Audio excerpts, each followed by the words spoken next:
So if we start with the first Ind AS of your syllabus, okay. What is Ind AS? In a very brief way, Ind AS is the upper level of AS, that is accounting standard. Okay. 2016 से पहले सब companies को accounting standards applicable थे, okay. But accounting standards का अपना खुद का एक डेफिशिएंसी था, एक प्रॉब्लम था कि वो इंटरनेशनल लेवल का रिपोर्टिंग के साथ मैच नहीं करते थे, बिकॉज इंटरनेशनल का ऑलरेडी नए स्टैंडर्ड्स आ चुके थे, उनका रिपोर्टिंग अलग था. तो 2016 में ऑब्वियसली उसके 10 साल पहले से उनका स्टडी चल रहा था, प्रोसेस चल रहा था इम्प्लीमेंट करने का. 2016 से they implemented Ind AS, okay, that is Indian accounting standard, which is the advanced version of AS. Advanced version क्यों? क्योंकि थोड़ा और प्रैक्टिकल अप्रोच है, बहुत ही इंडस्ट्री लेवल पे जाके उन लोगों ने सब अकाउंटिंग स्टैंडर्ड्स बनाया है. रूल बेस्ड कम है, लॉजिक बेस्ड ज़्यादा है. ओके, AS अगर आप पढ़ते हो या आपने कभी AS पढ़ा है तो उसमें काफ़ी सारे स्टैंडर्ड्स ऐसे हैं जो बहुत रूल बेस्ड होते हैं, like step 1, step 2, step 3, rule this, rule that. Ind AS is more when I say practical situation based. उसमें एक सिचुएशन को देख के डिसाइड करना पड़ेगा कि इसका अकाउंटिंग कैसे करना है. You can not have a set rule for every situation. Situation देखो, उसके हिसाब से डिसाइड करो और फिर अकाउंटिंग करना शुरू करो. एक टाइप का अकाउंटिंग हर सिचुएशन में चलेगा ऐसा कोई गारंटी नहीं है. चल भी सकता है, नहीं भी चल सकता है, because Ind AS is always based on something known as substance over form. Is based on what? Substance over form. Substance over form basically कहना क्या चाहता है कि I will tell you what it basically sounds like. It says that accounting should be done based on the economic reality of the transaction and not the legal or technical form of it. So जब आप accounts करते हो तो वो transaction, वो event, वो contract का reality देखो. सिर्फ लिखा है वो मत पढ़ो. पार्टीज का इंटेंशन क्या है, लिखा कुछ और रहेगा लेकिन उनका इंटेंशन कुछ और है, तो अकाउंटिंग उनके इंटेंशन के हिसाब से होना चाहिए, जो लिखा है उसके हिसाब से नहीं. So they go into the skin of the contract. वो जो कॉन्ट्रैक्ट में जो ऊपर दिख रहा है उसके और नीचे जाके उसका मीनिंग समझ के, सिचुएशन समझ के फिर अकाउंटिंग करो. सिर्फ जो दिख रहा है उसके हिसाब से अकाउंटिंग मत करो. Yes sir, I forgot your name. So let's say there is a guy known as Atharva. Okay. अभी अथर्व अगर लड़की देखने जाता है शादी के लिए तो सिर्फ उसका ब्यूटी देखेगा वो, कि वो लड़की का नेचर भी देखेगा? दोनों देखेगा. ओके, दोनों जरूरी है अपनी अपनी जगह पे. बट अगर आपको 1% किसी चीज को ज्यादा देना है, you will give it to the nature of a person. That is substance over the form. सिर्फ शक्ल देख के शादी होने वाला नहीं है. पर्सन का नेचर भी देखना पड़ेगा, बिहेवियर भी देखना पड़ेगा, सब कुछ देखना पड़ेगा, तब जाके आप डिसाइड करोगे कि वेदर ही और she is right person for you or not. बराबर है? That is substance over form in a practical world. Same way accounts में भी जब आप आते हो तो सिर्फ जो दिख रहा है उसके हिसाब से अकाउंटिंग नहीं होना चाहिए. उसके पीछे का इंटेंशंस, उसके पीछे का बैकग्राउंड, सर्कमस्टेंस, वो सब देख के स्टडी करके बाद में उसका अकाउंटिंग होना चाहिए. So that's what is substance over form, and that is the platform or the base on which all Ind AS are prepared. Okay, so today we start with a very simple Ind AS. It's a very basic fundamental Ind AS. Ind AS 16. That is property, plant and equipment.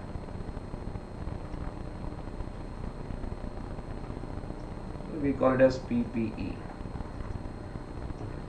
So we start with this. It's pretty simple, nothing great. I'm sure you have done this accounting, not this Ind AS, but इसका आप लोग accounting हम लोग discuss करेंगे, वो आपने 11 से लेके आज तक किया रहेगा. Many things you will find to be very easy and understandable. So we start with this. So what is PPE? What is property, plant, equipment? Okay. So before we understand PPE, एक step और पीछे जाते हैं और पहले समझते हैं कि what is fixed asset. Okay. How do you put in words what is a fixed asset?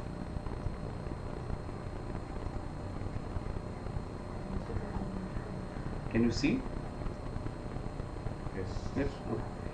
So what is a fixed asset? Fixed asset is defined as number one, any asset purchased not for resale. This is the first characteristic of any fixed asset. Say for example, अगर आपने machine खरीदा है तो क्यों खरीदा है? बेचने के लिए खरीदा है. अगर बेचने के लिए खरीदा है तो आपका फिक्स्ड एसेट नहीं हो सकता, वो आपका इन्वेंट्री हो जाएगा. यस और नो? बिकॉज आप जब खरीद रहे हो आपका इंटेंशन है कि मैं खरीदेगा 100 रुपए में, इसको मैं बाद में 120 में बेच देगा, तो 20 रुपए मेरा इनकम या मेरा profit, sorry. Yes, so when you are buying that thing, if your intention is to resell, it cannot be your fixed asset, it will be your inventory. Okay, and it is accounted as per different Indias. But if you are buying a machine not with the intention of resale, तो inventory तो नहीं है कम से कम. Yes, तो फिर क्या है? तो उसके लिए और एक स्टेप में जाना पड़ेगा कि अगर आपको रीसेल नहीं करना है तो करना क्या है उसके साथ. If your intention is not to resell, then what you want to do with that particular asset? क्या करना है आपको? आपको आपके बिजनेस में यूज करना है. अगर आप मैन्युफैक्चरर हो तो आपको प्रोडक्शन ऑफ गुड्स के लिए यूज करना है. अगर आप ट्रेडर हो तो आपको सेल ऑफ गुड्स या परचेज ऑफ गुड्स के लिए कहीं ना कहीं यूज करना है. यस और no? So first asset is purchase not for resale. Second,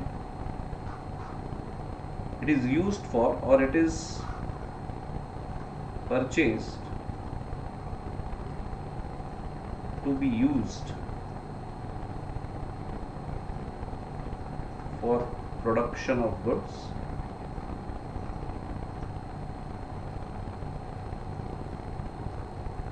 or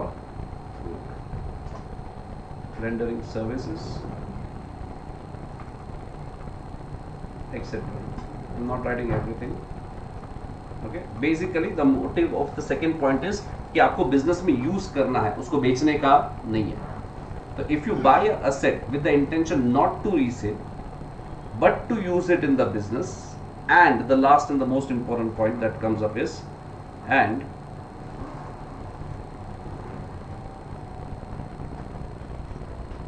generally the benefit, this is the key, generally the benefit is for more than 1 year, yeah, 12 months, whatever you want to say. Generally the benefit is for more than 1 year. अगर ये तीनों conditions match होता है किसी भी asset को खरीदने के टाइम, अगर ये तीन कैरेक्टरिस्टिक्स है तो ही हम उसको क्या मानते हैं? Fixed asset. अगर तीनों में से कोई एक भी नहीं है, say for example if you are buying the asset not for use in the business but for resale, तो ऑब्वियसली फिक्स्ड असेट नहीं है. चलो आपने कोई असेट खरीदा, रीसेल के लिए नहीं खरीदा है, लेकिन उसका बेनिफिट सिर्फ 2 या 3 महीने के लिए है. तो अगर 2 या 3 महीने के लिए है तो क्या फिक्स्ड असेट मानोगे? कहाँ उसको बैलेंस शीट ईयर एंड तक दिखेगा भी नहीं वो. तो you just debit that to P&L as an expense. It can not be shown as a fixed asset because benefit 12 महीना या 1 साल के आगे चलने वाला नहीं है. लॉन्ग टर्म बेनिफिट्स नहीं है बेसिकली. लॉन्ग टर्म इतना लॉन्ग टर्म भी नहीं है कि भाई है लॉन्ग टर्म, 2-4 महीना इज आल्सो यू कैन से कि आज पूरा बेनिफिट तो नहीं मिला है, आगे चल के मिलेगा 3 महीना, 6 महीना, 9 महीना, बट 1 साल से ज्यादा बेनिफिट नहीं है. 1 साल के अंदर अगर आपको बेनिफिट मिलता है, you have to expense out, you have to debit it to P&L. तो तीनों में से अगर कोई भी एक कैरेक्टरिस्टिक मिसिंग है तो वो फिक्स्ड एसेट बन सकता नहीं है. Now this definition is a very very basic definition of fixed asset. Now we come to Ind AS PPE. Okay, how do you put in words what is PP? Almost the same definition, यहीं से लिया गया है, but few things that you have to take a note of. So what is the PP? PP is defined as tangible item.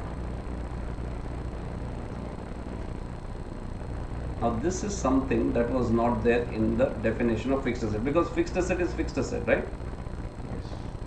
इसके अंदर tangible भी आ गया, intangible भी आ गया, सब आ गया. यस, इन्वेंट्री भी आ गया, नॉट इन्वेंट्री सॉरी, बट मोटा मोटी दोनों टेंजिबल इंटेंजिबल आ गया. Even to certain extent investments भी आ जाता है. Okay, if you think in certain perspective. But PPE जो Ind AS है, जो आपका Ind AS 16 है, वो सिर्फ और सिर्फ एक ही चीज के बारे में बात करता है, वो है टेंजिबल आइटम्स या टेंजिबल असेट्स या टेंजिबल फिक्स्ड असेट्स समझो, बट सिर्फ टेंजिबल. तो इनटेंजिबल का कौन बात करेगा? दूसरा Ind AS है, Ind AS 38 जो आपके सिलेबस में है, वो बाद में करेंगे. So tangible assets are governed by Ind AS 16 and intangible assets are governed by Ind AS 38. Is it clear? So ये स्टैंडर्ड बहुत स्पेसिफिक है कि ये टेंजिबल का ही बात करेगा. इसमें जो भी डिस्कशन होगा is applicable only and only to what assets? Tangible assets.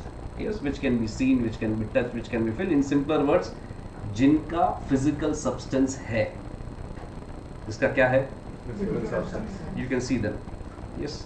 So tangible item which are there or which you have purchased for use in production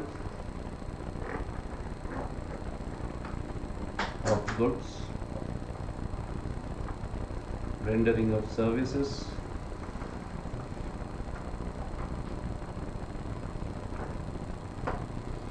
rental to others,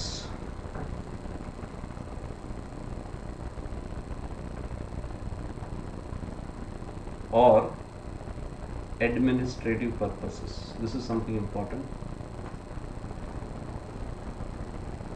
Why this is important? इसके पहले का चीज तो समझ में आता है. Any tangible items acquired for what? For use in production of goods, rendering of services, rental to others. अगर आपने कोई मशीन खरीदा है, किसके लिए? कि भाई मैं इसको भाड़े पे चढ़ा के इससे मैं रेंट कमाएगा.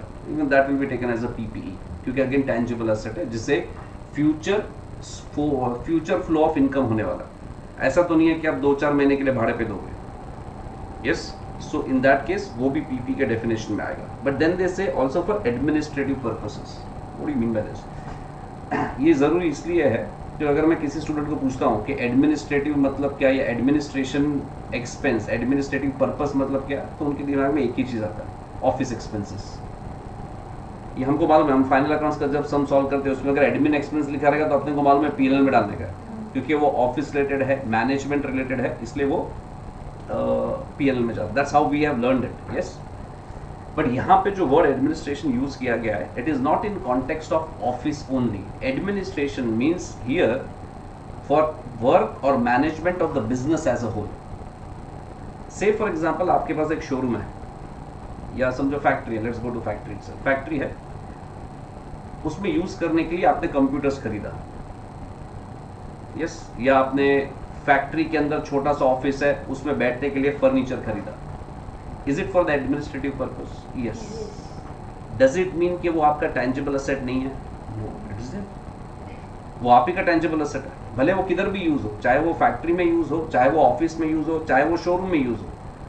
अगर आपने इक्विपमेंट खरीदा है, लैपटॉप्स खरीदा है, कंप्यूटर्स खरीदा है, आप पूरे बिजनेस में कहीं पे भी यूज करो, क्या वो आपका tangible asset है? Yes. So the word administration यहाँ पे ये नहीं सोचना है कि यहाँ पे मतलब जो ऑफिस में यूज होता है वही सिर्फ पीपी के डेफिनेशन में आता है. पूरे बिजनेस में कहीं पे भी एडमिनिस्ट्रेटिव पर्पस के लिए अगर कोई एसेट यूज होता है तो भी वो पीपी के डेफिनेशन में आएगा. So the word administration has to be used और understood as for the business as a whole, not for the office alone. Are you understanding this? ये इसलिए बोल रहा हूँ क्योंकि अपने सबके दिमाग में एक सेट आइडिया होता है, एडमिन मीन्स ऑफिस. नहीं, ऐसा नहीं. यहाँ पे admin means business. Are you understanding? So production of goods, rendering of services हो, rental to others हो, या फिर administrative purposes के लिए हो. Now common sense prevail. If you look at the definition, PP का definition, fixed asset का definition के comparison में second point से चालू हुआ है. यहाँ से चालू किया करो. Sorry. यहाँ से चालू किया, बरोबर है? First point गायब है. पर जरूरत भी नहीं है ना, जब वो बोल रहा है कि ये वो असेट्स है जो production of goods, rendering of services और ये सब चीज के लिए यूज होगा, मतलब वो रीसेल के लिए नहीं है ना. Common, that's implied. तो वो एक्चुअली पॉइंट जरूरत नहीं है बोलना, क्योंकि जब बोल रहा है कि इसके लिए यूज होगा, ए बी सी के लिए यूज होगा, तो डी के लिए नहीं होगा use.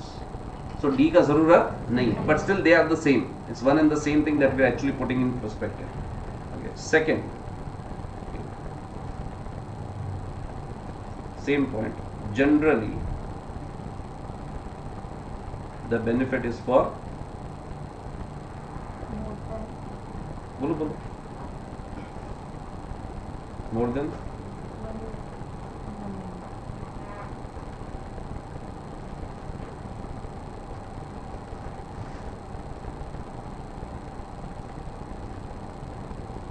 more than what? 1 year. Basically benefit is for a longer period of time. That is basically more than 1 year. It's almost same as fixed asset.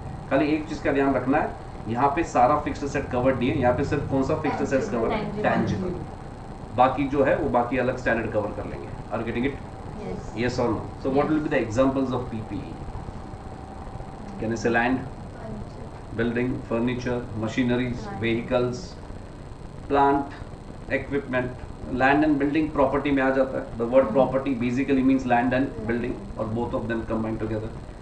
Plant में वही आ जाएगा, machineries आ जाएगा, all technical stuff आ जाएगा. Okay. And equipment, computers, systems, and everything will come, which are tangible. Which are what? Tangible. So it basically covers all the tangible fixed asset. Yes. Apart from this, apart from हम लोग ने जो अभी discuss किया, इसके definition में दो और चीज स्पेसिफिकली इंक्लूड किया गया है. So now pay attention. कौन सा दो चीज इसके अंदर इंक्लूड किया गया है? There is one thing known as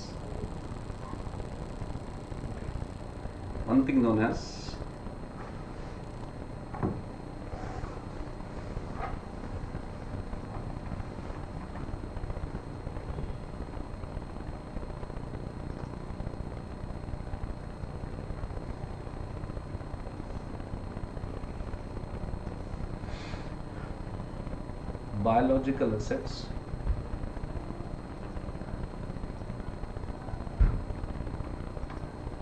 in nature of bearer plants. Okay. And second thing is known as machinery spare.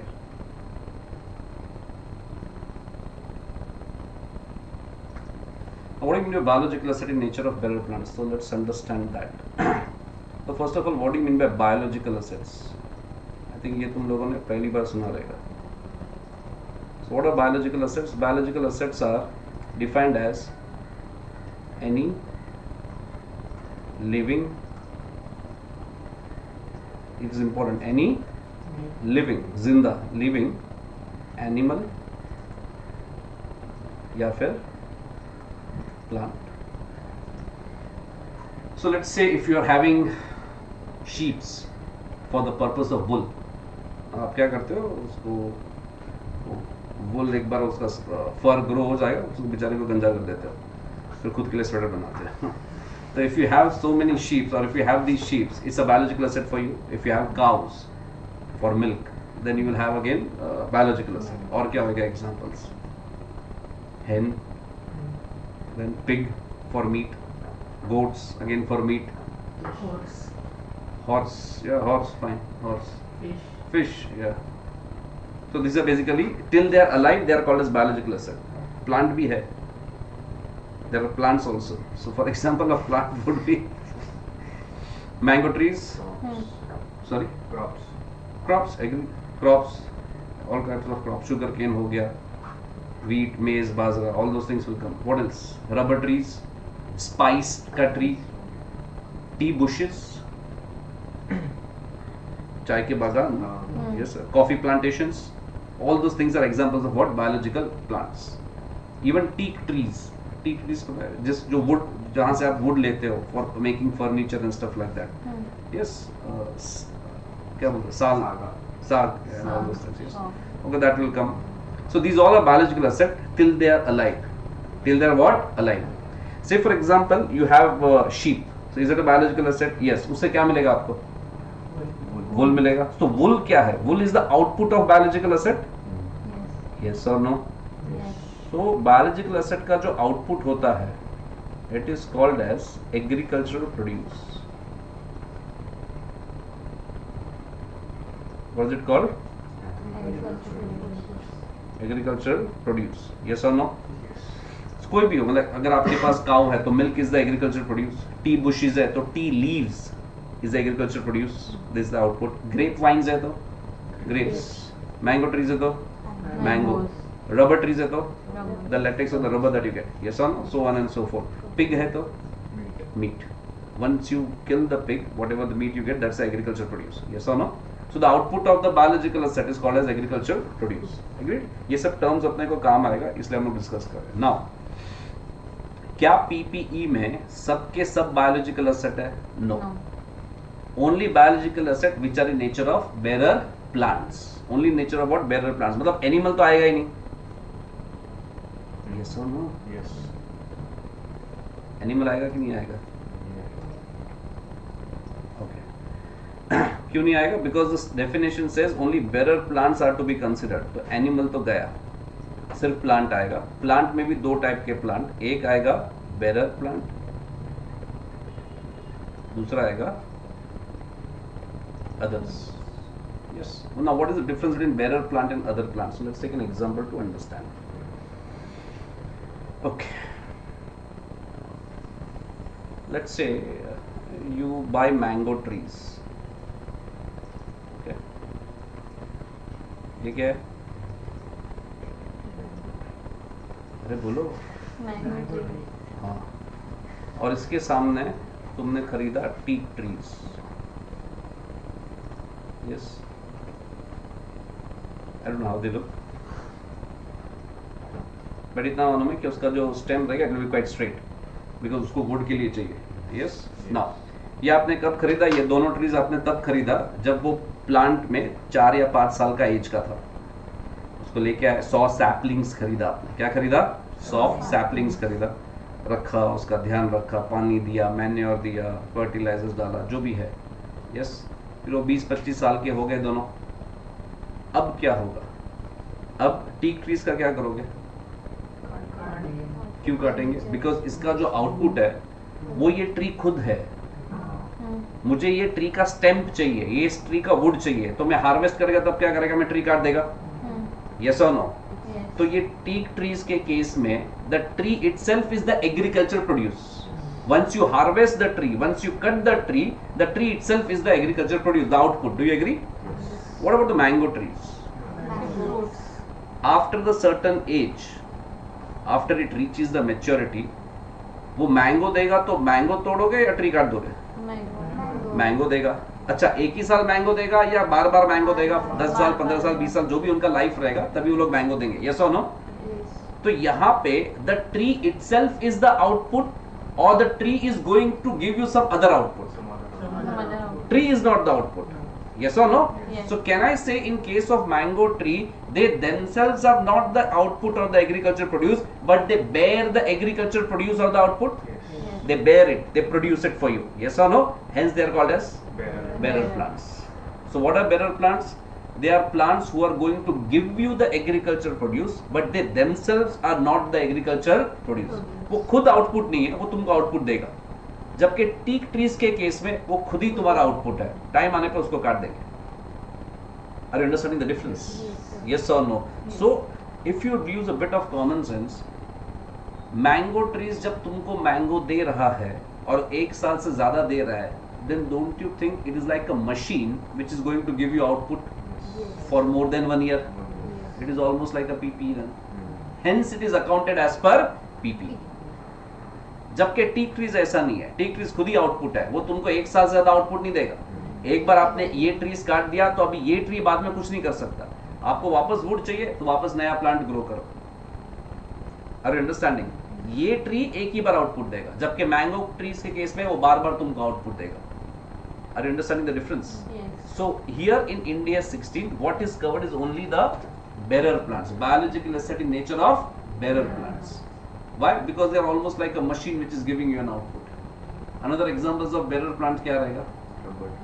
हाँ, fruits हो गया सर. तो mango tree, फिर apple tree, तो हो गया. Rubber tree again, yes, rubber is going to, the trees are going to give the output in form of rubber. They themselves are not the output. What else? और क्या हो सकता है? T bushes. आपको चाय में डालने के लिए पूरा झाड़ चाहिए? सिर्फ सर्टन ऊपर के पत्ती. They don't plug in the entire plant. देखा रहेगा ना ट्री में थोड़ा थोड़ा तोड़ता है. और चाय में भी इतना इतना ही आता है, झाड़ नहीं आता पूरा. Yes or no? So again that is a bearer plant. What else? Flower. Coffee आ गया, चाय आ गया तो कॉफी भी आ गया. झाड़ नहीं जाता उसमें, कॉफी बीन्स ही जाता है. फ्लावर्स फॉर परफ्यूम हो गया, फॉर मेडिसिनल पर्पसेस हो गया. We don't pluck the entire plant. वो एक ही plant bar bar flower they सकता है, तो खाली फूल तोड़ा जाएगा. अरे यस और नो? तो again yes, bearer plant. What else? All medicinal herbs. Tulsi for example. अगर तुलसी का दवाई बनाने का है तो क्या पूरा झाड़ काट दोगे? खाली पत्ते. Again a bearer plant. So any kind of plant which is going to give you the output for more than 1 year is a basically bearer plant, and one which is to be which is the output itself is not a bearer plant. It is simply a biological asset. For example, crops. समझो आपने गेहूं का crop किया है, तो क्या करोगे, एक बार वो ग्रो हो जाएगा, फिर जाके उसमें से गेहूं निकालोगे एक एक, ये पूरा क्रॉप ही काटना पड़ेगा। शुगर केन की किस में क्या करोगे? You harvest the entire sugarcane, Yes. तो उधर बैठ के उसका जूस नहीं निकालना। Are you understanding this? So अगर फिर वापस अगर शुगर केन चाहिए तो वापस सीड ग्रो करो, वापस पूरा प्रोसेस करो। एक क्रॉप ऑफ शुगर केन एक ही बार बेनिफिट देगा, बार बार बेनिफिट देने वाला नहीं है। So they are not bearer plants.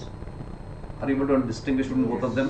And only biological asset which are in nature of bearer plants will be covered by this standard, because they are almost like machines, as I said. Are you getting it? तो सबसे पहला biological asset का मतलब क्या है? Any living animal or plant. और ये biological asset जो भी output देते हैं उसको क्या बोला जाता है? Agriculture produce. Okay? लेकिन फिर plant में वापस दो टाइप के plant है. What are they? Bearer and others. Bearer means they are going to bear the output. They themselves are not the output. जबकि बाकी में they themselves are the output. तो यहाँ पे सिर्फ bearer covered है. Is it clear? Yes. Any doubts anyone? Sure. पक्का. Can we proceed? Yes. Okay. Just for your knowledge sake I'm telling you this thing. बाकी का सब किधर कवर होता है? ये किधर कवर हो रहा है? बेरर प्लांट जो है इंडिया 16 में कवर हो रहा है, तो बाकी अदर्स किधर कवर होएगा? There is a separate standard for it known as Ind AS 41 जो आपके सिलेबस में नहीं है, but it is covered under Ind AS 41. Agriculture produce का वैल्यूएशंस कैसे करने का, इसका सब क्या होएगा, कैसे होएगा, ये किधर कवर्ड है? ये भी कवर्ड है Ind AS 41 में। एनिमल का अकाउंटिंग कैसे करने का, ये भी किधर कवर्ड है?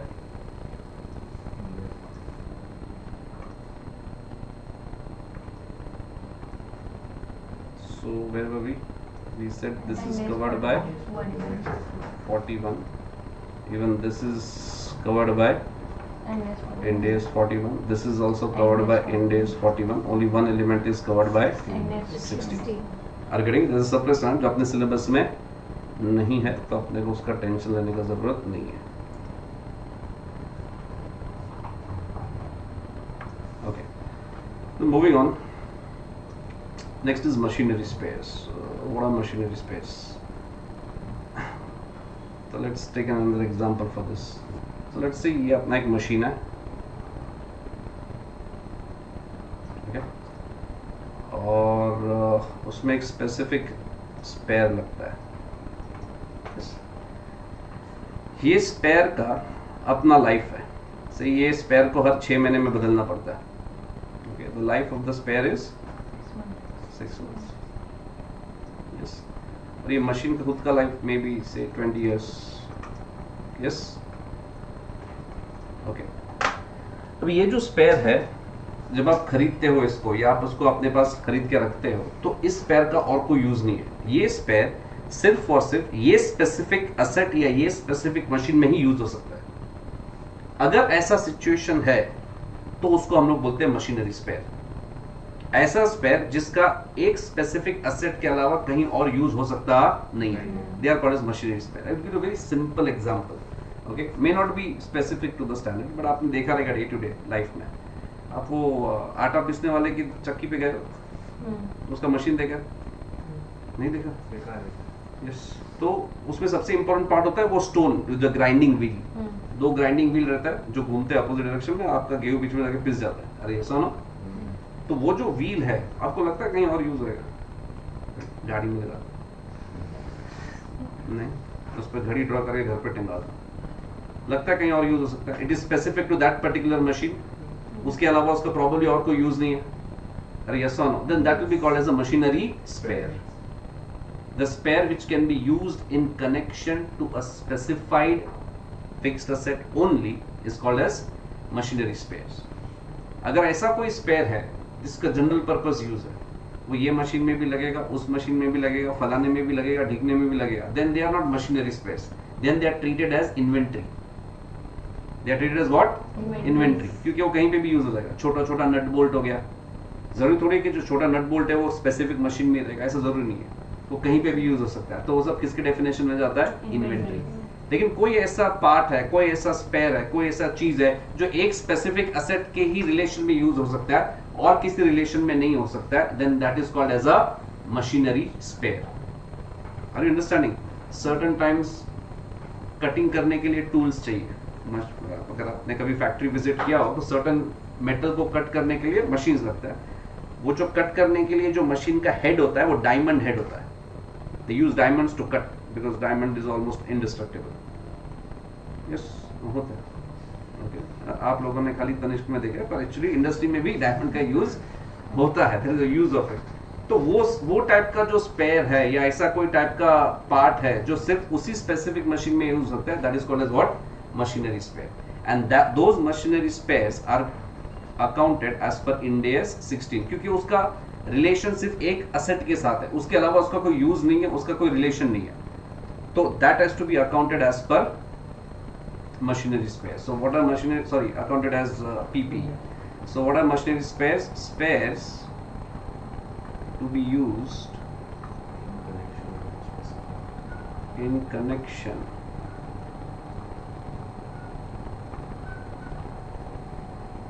with a specified asset is called as a machinery spare. इसका accounting कैसे करेंगे? वो ठीक है, पर कैसे करेंगे? Cost of it is added to asset when consumed. जब भी ये पार्ट आप वो मशीन में लगाओगे तभी whatever is a part of this cost will be added to the cost of the machine, क्योंकि उसके अलावा उसका कोई यूज नहीं है। तो it will be capitalised, in simplest word it will be capitalised. जब भी आप उसको यूज करोगे, मशीन में लगाओगे, it will be capitalised. Are you understanding this? तो apart from the definition of PP, ये दो स्पेसिफिक चीज है जो पीपी के डेफिनेशन में इंक्लूड किया गया है। More I want you to focus on the bearer plants, so be careful with the bearer plants. Not all biological assets, only biological assets which are in nature of bearer plants. So what are bearer plants? Which bears the output and they themselves are not the output. Second is machinery spare. Machinery spare are those parts or those spares which are to be used in connection to a specified fixed asset. Specified asset. उसके अलावा उसका कोई use नहीं है। उसका accounting treatment क्या करोगे? What? Cost of it will be added to the value of the asset. More important, value of the asset when consumed. Okay, yes sir? Are you getting what I'm saying? Yes or no? So once you have understood what is PP, we can go on to the valuation. I want you to take this down.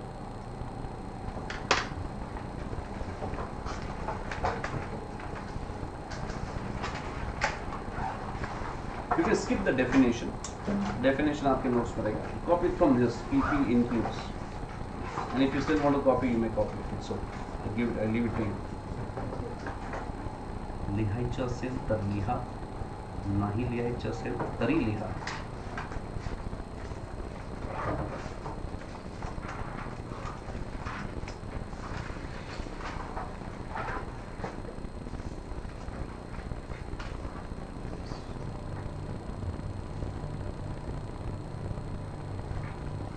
First point is over.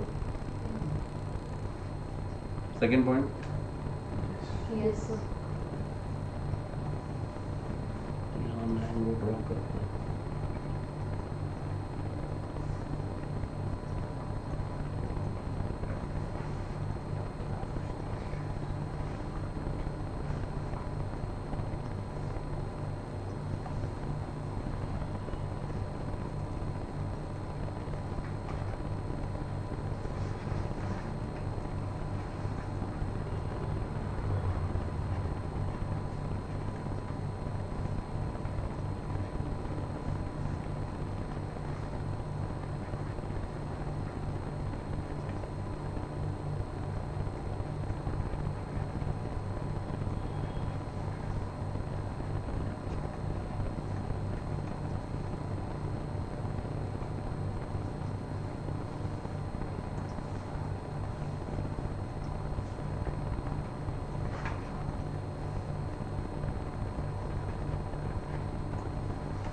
draw this mango and tree trees.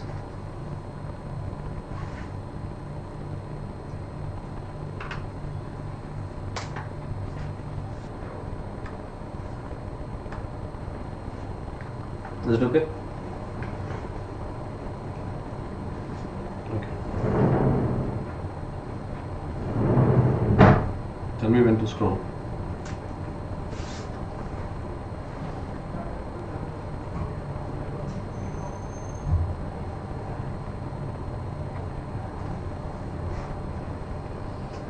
Sir they are output के बाद आपने क्या लिखा हुआ है? They are output themselves as wood.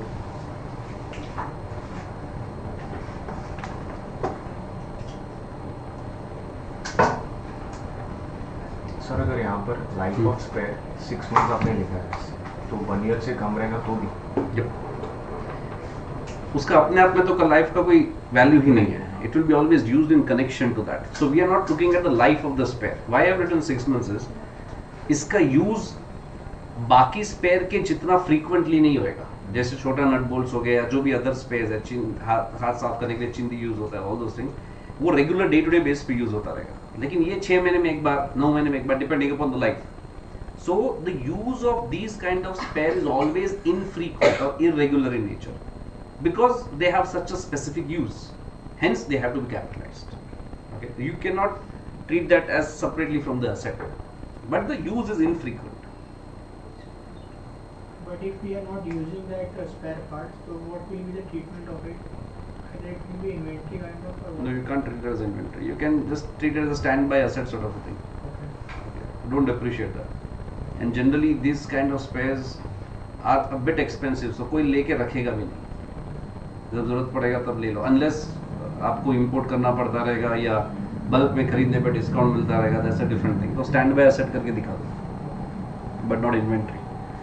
फिर inventory में आप किसी चीज को डालते हो तो इन्वेंट्री में जाने के बाद उसका पर्पस एक ही होता है, या तो बिक जाएगा या तो वो कंज्यूम होगा in the process of production, जैसे रॉ मटेरियल होता है.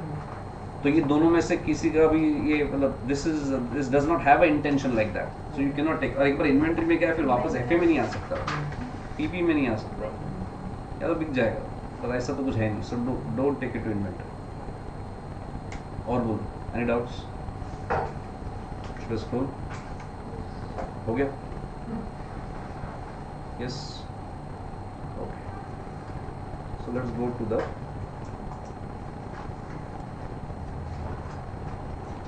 recognition part of it.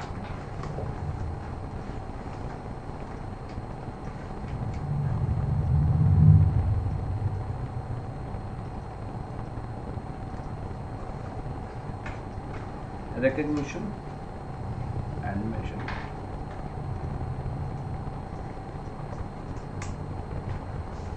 Okay.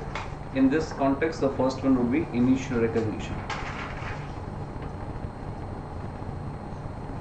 Don't write, pay attention. Initial recognition, like जब आप कोई असेट खरीदते हो तो वो आपके बुक्स में आप कब रिकॉर्ड करोगे?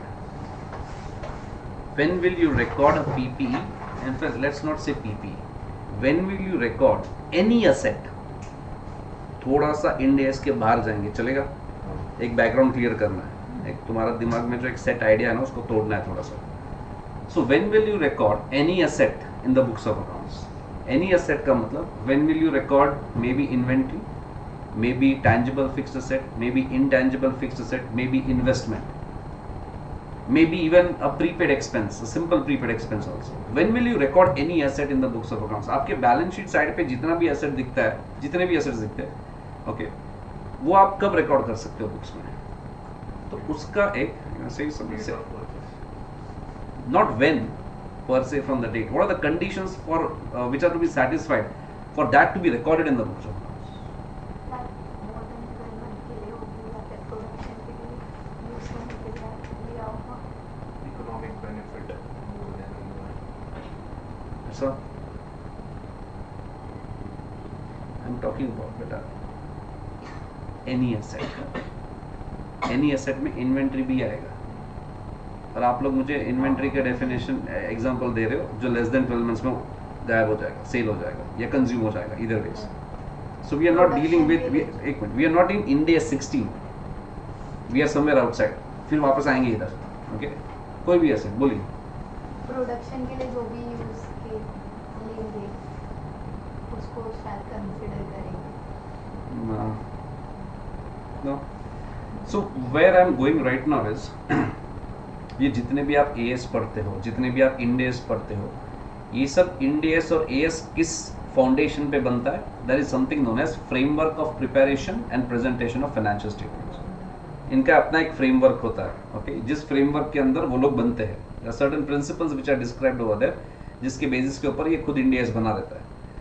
So वो फ्रेमवर्क में उन लोगों ने रिकग्निशन क्राइटेरिया ऑफ असेट दिया है. क्या दिया है? Recognition criteria of asset, any asset. मैं पीपी नहीं बोल रहा हूँ. बोला आप कोई भी असेट बुक्स में कब रिकॉर्ड कर सकते हो? जब दो कंडीशन सेटिस्फाई हो. ओके, वही सेम प्रिंसिपल यहाँ पे भी है. Which are the two principles to be satisfied और the conditions to be satisfied? Number 1, future economic benefits are expected to be received. Okay, यहाँ पे खत्म नहीं हो रहा है, बट फ्यूचर इकोनॉमिक बेनिफिट्स मिलना चाहिए. ऐसा कोई एक्सपेंडिचर है जिसका बेनिफिट मिल चुका है, फ्यूचर में बेनिफिट नहीं है, तो वो एसेट नहीं बन सकता. आपने अपने एम्प्लॉय को सैलरी दिया 1 महीने का, क्यों? उसने 1 महीना काम किया इसलिए दिया ना, तो उसका बेनिफिट मिल गया ना.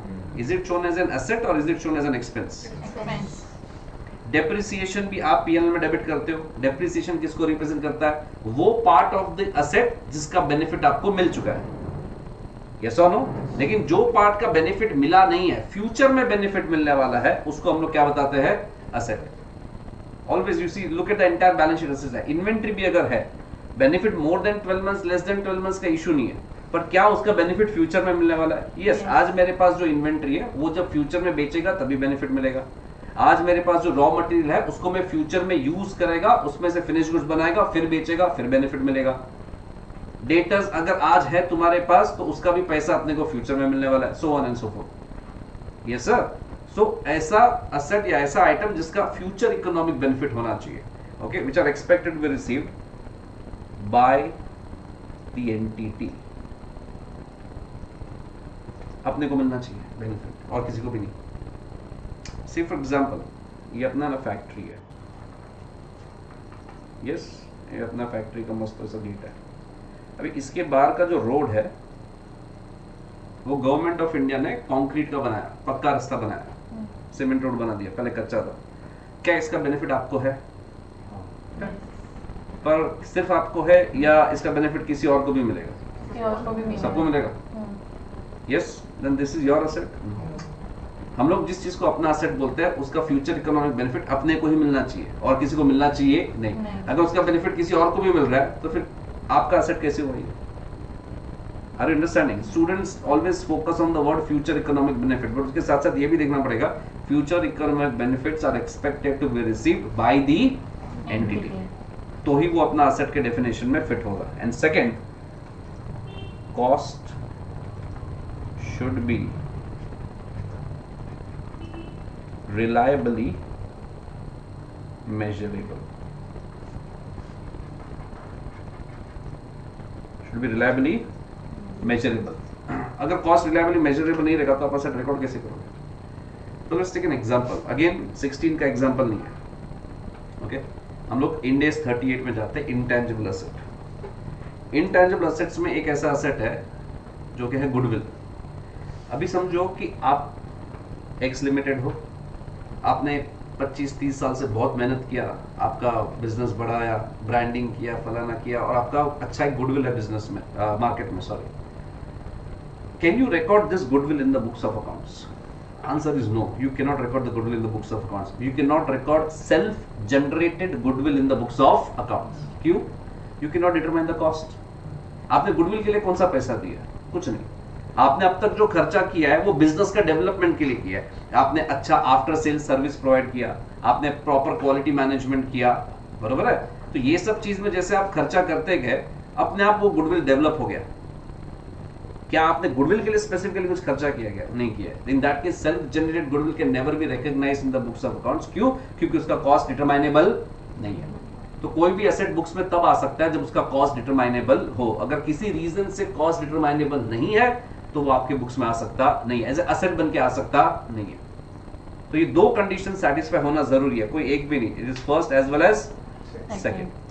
और ये लॉजिक सबके लिए एप्लीकेबल है, सब असेट्स के लिए एप्लीकेबल है। Future economic benefit should be there and the cost should be reliably measured. आप इन्वेंट्री में भी अप्लाई कर लो, आप इनफैक्ट इन्वेस्टमेंट्स में भी कर लो, पीपी में कर लो, इंटेंजिबल असेट में कर लो, सब जगह पे कोई भी असेट जब बुक्स में आता है तो ये दो कंडीशन सेटिस्फाई करना ही पड़ता है, वरना वो बुक्स में आ सकता नहीं है। इवन बायोलॉजिकल असेट, आपने एनिमल खरीदा, प्लांट खरीदा, क्यों? क्योंकि फ्यूचर इकोनॉमिक बेनिफिट है and cost can be measured, तभी जाके बुक्स में आएगा, तब तक नहीं। Are you understanding this? So don't try to learn it only from the point of view of Ind AS 16. I am saying this is applicable to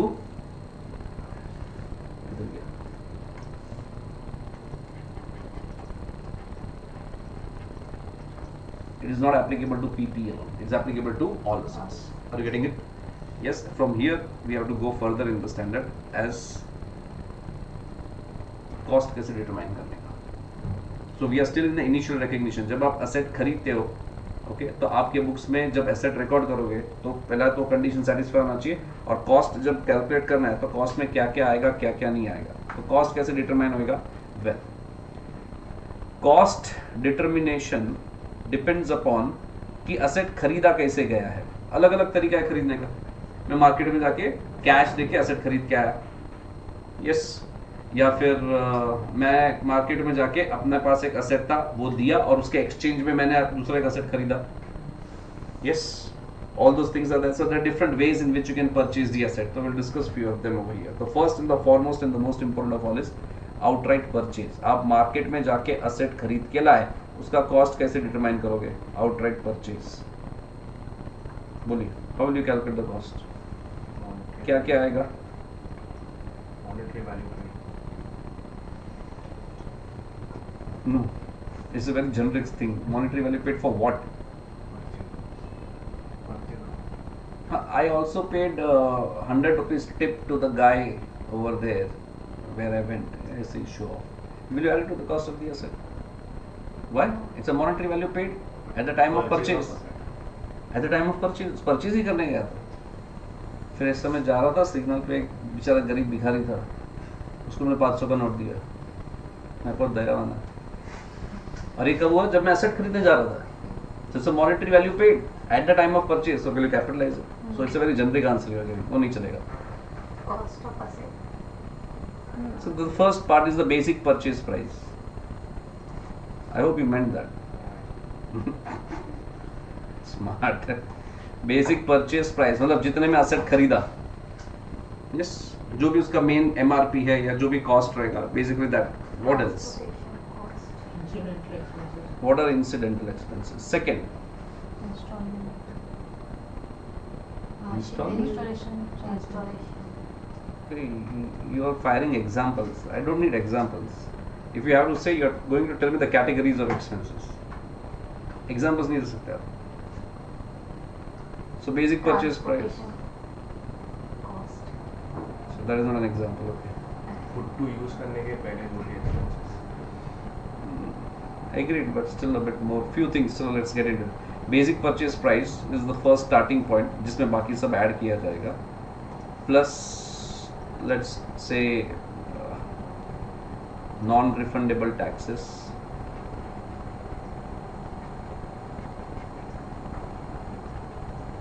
Which taxes?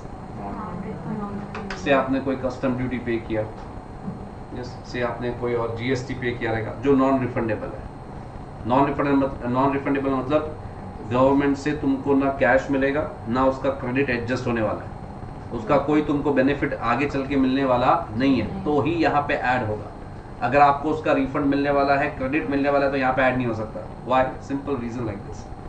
समझो मैंने 100 रुपए का असेट खरीदा, उसमें मुझे 18% GST लगा, तो मैंने उसको कितना पैसा दिया असेट के लिए? 118. So basically the actual cost of the asset is 118. लेकिन मेरे को मालूम है ना ये 118 में से 18 रुपीज मुझे वापस मिल जाएगा, तो फिर ये आपका कॉस्ट कैसे हुआ? आपके जेब से आज गया है, बाद में वापस भी आने वाला है, तो is it your cost? It's not your cost. So you cannot add it to the cost of the asset or you cannot include that in the cost of the asset. क्यों? क्योंकि वो refundable है. हाँ, अगर non refundable रहता तो then that's a cost. That's what you have paid for it. Yes or no? Yes. Are you understanding this? Yes. What else? What else to be adjusted? Less.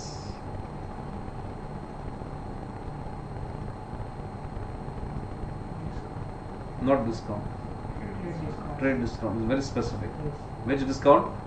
Trade discount अगर आपके basic purchase price में adjust नहीं किया गया तो trade discount minus करना पड़ेगा, because trade discounts are basically a market practice, और you can say in case of inventory we say like that कि वो बल्क में गुड्स खरीदा इसलिए आपने डिस्काउंट दिया. यहाँ पे तो आप असेट खरीद रहे हो तो बल्क में नहीं खरीदने वाले, बट ये इंडस्ट्रियल प्रैक्टिस है. फॉर एग्जाम्पल एकदम अगेन लेमैन एग्जाम्पल है, डे टू डे लाइफ का एग्जाम्पल है. Understand the concept of the example, okay, because it is not in relation to fixed asset. समझो आप दवाई खरीदने जाते हो केमिस्ट में, उसका एमआरपी रहेगा 100 रुपया, तो आपको 100 रुपये में बेचता है? नहीं. से फॉर एग्जाम्पल उसने 70 रुपीज में बेचा, वो सबको 70 में बेचता है, भले उसका एमआरपी कुछ भी हो. वो जो 30 रुपीज का डिस्काउंट है, it's like a trade discount, it's a market practice that is going on. Are you understanding? वैसे आप असेट खरीदने गए तो बोला 5 लाख है, लेकिन 4,50,000 में मिलता है. उसका मार्केट प्राइस बोलो या लिस्टेड प्राइस बोलो या एमआरपी बोलो 5 लाख है, लेकिन सब लोग को 10% डिस्काउंट मिलता ही है, बाय डिफॉल्ट सबको मिलता है. So that's a trade discount. So for you the cost is 5 lakh और for you the cost is 4,50,000. 4,50,000. तो ट्रेड डिस्काउंट है तो वो माइनस होगा. कैश डिस्काउंट कभी भी माइनस होगा नहीं, कभी भी नहीं माइनस होगा. क्यों नहीं होगा? सिंपल रीजन है. समझो मैंने 4.5 लाख में एसेट खरीद लिया, बराबर. उसने मुझे बोला 3 महीने का क्रेडिट पीरियड है, 3 महीने के बाद पैसा दे सकते हो. 3 महीने के बाद और डिले किया तो इंटरेस्ट चार्ज हो जाना शुरू हो जाएगा. यस. तो मैंने उसको बोला मुझे 3 महीना वेट नहीं करना है, मैं सारा का सारा पैसा आज देने को तैयार है. तो कितना डिस्काउंट देगा वो?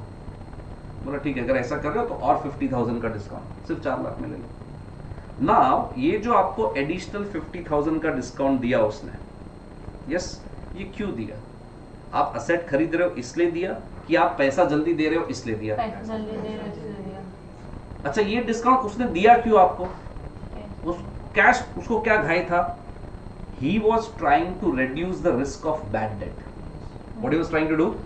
Reduce the risk of bad debt. जितना टाइम डिले होता जाएगा उतना रिस्क बढ़ता जाएगा. आज ही पैसा मिल रहा है तो ले ले, भले थोड़ा कम मिल रहा है लेकिन श्योरिटी है पैसा मिल गया. Are you understanding this? Yes. So he was not giving you discount because you bought the asset. He was trying to reduce his risk of bad debt, which is the financial risk. Which is what kind of risk? पैसा न मिलने का risk है. Asset या goods बिकने या न बिकने का रिस्क नहीं था वो. It's a financial risk. Yes और नो? तो cash discount is a financial expense which should be debited to PNL. It will never be adjusted over here, because उसका असेट खरीदने से कोई लेना देना नहीं है, उसका पैसा जल्दी मिलने या देने से लेना देना है. अगर आप अपना फाइनल अकाउंट्स भी याद करते हो 11th 12th whatever standards you have done, cash discount हमेशा पीएनएल में डेबिट करते थे आप या क्रेडिट करते थे. डिस्काउंट रिसीव क्रेडिट होएगा, डिस्काउंट अलाउड डेबिट होएगा. कभी ट्रेडिंग में नहीं गया. परचेज और सेल्स के साथ नहीं बैठता था वो कभी भी. क्यों? क्योंकि वो परचेज और सेल के रिलेटेड था ही नहीं. वो पैसा जल्दी मिलना या पैसा जल्दी देने के रिलेशन में था, इसलिए वो फाइनेंशियल एक्सपेंस या फाइनेंशियल इनकम बन के जाता था. इसलिए पीएनएल में कभी भी ट्रेडिंग में देखा नहीं रहेगा. यस और नो? सेम रीजन है. कैश डिस्काउंट कभी भी एडजस्ट करने का नहीं. सिर्फ और सिर्फ क्या एडजस्ट होएगा? Trade discount. तो क्या एडजस्ट नहीं होएगा? Not part of cost. पहला वाला क्या आ रहा है? Cash discount. इनफैक्ट पहला वाला कुछ और था. Exactly, yes. Refundable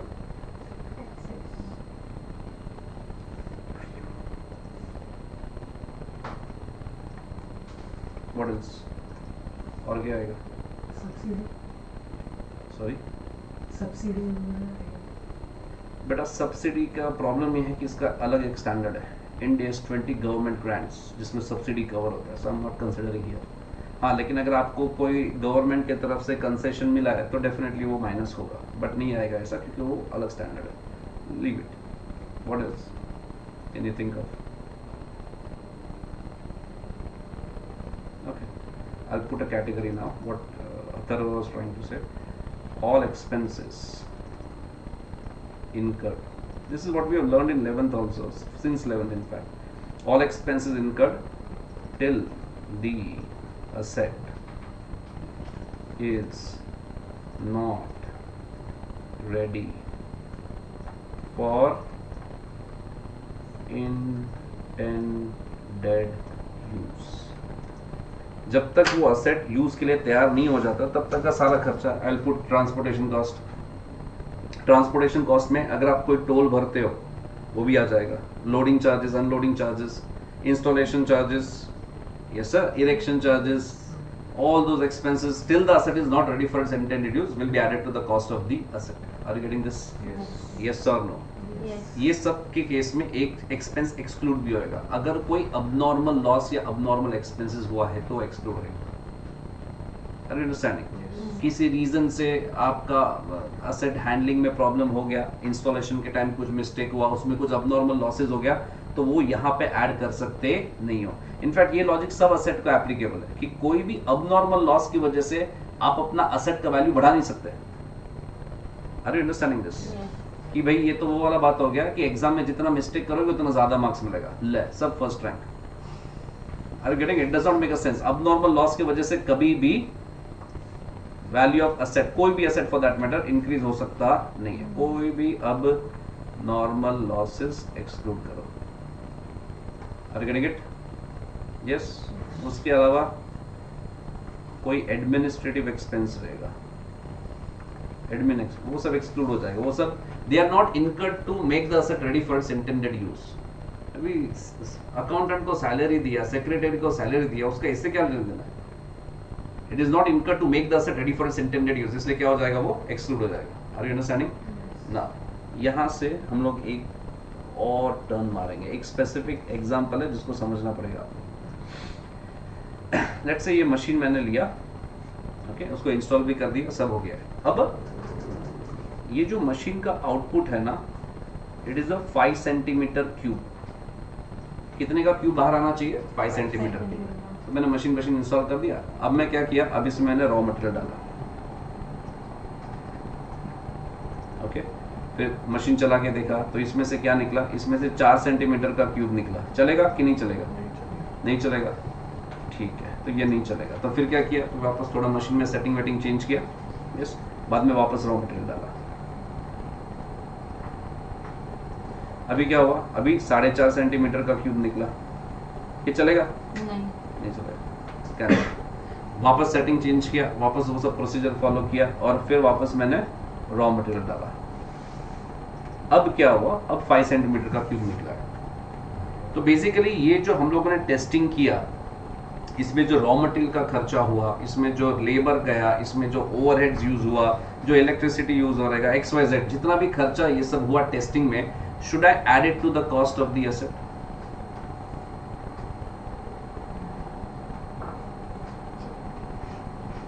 You understood the example? Yes. Asset खरीदा गया, इंस्टॉल कर लिया है. Now we are looking for our output of 5 centimetre cube. तो उसमें हम लोगों ने ट्रायल रन्स किया. क्या किया? या टेस्टिंग किया. ट्रायल रन्स का जो भी कॉस्ट है, should it be added to the cost of the asset, is a question. No. और जो लिखा है आपने इंटेंडेड यूज, मतलब if it is not ready for the intended use तो फिर करना पड़ेगा.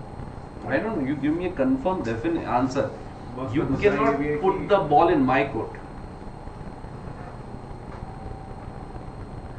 No, you have an opinion, ना बेटा.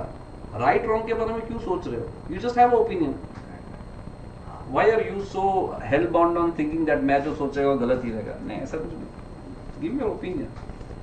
आपको क्या लगता है? नहीं रहेगा? Okay. You are not sure. Add. No. No for what? नहीं add करेंगे. अच्छा. नहीं add नहीं होगा. नहीं रहेगा. ओके. क्यों ऐड नहीं होएगा?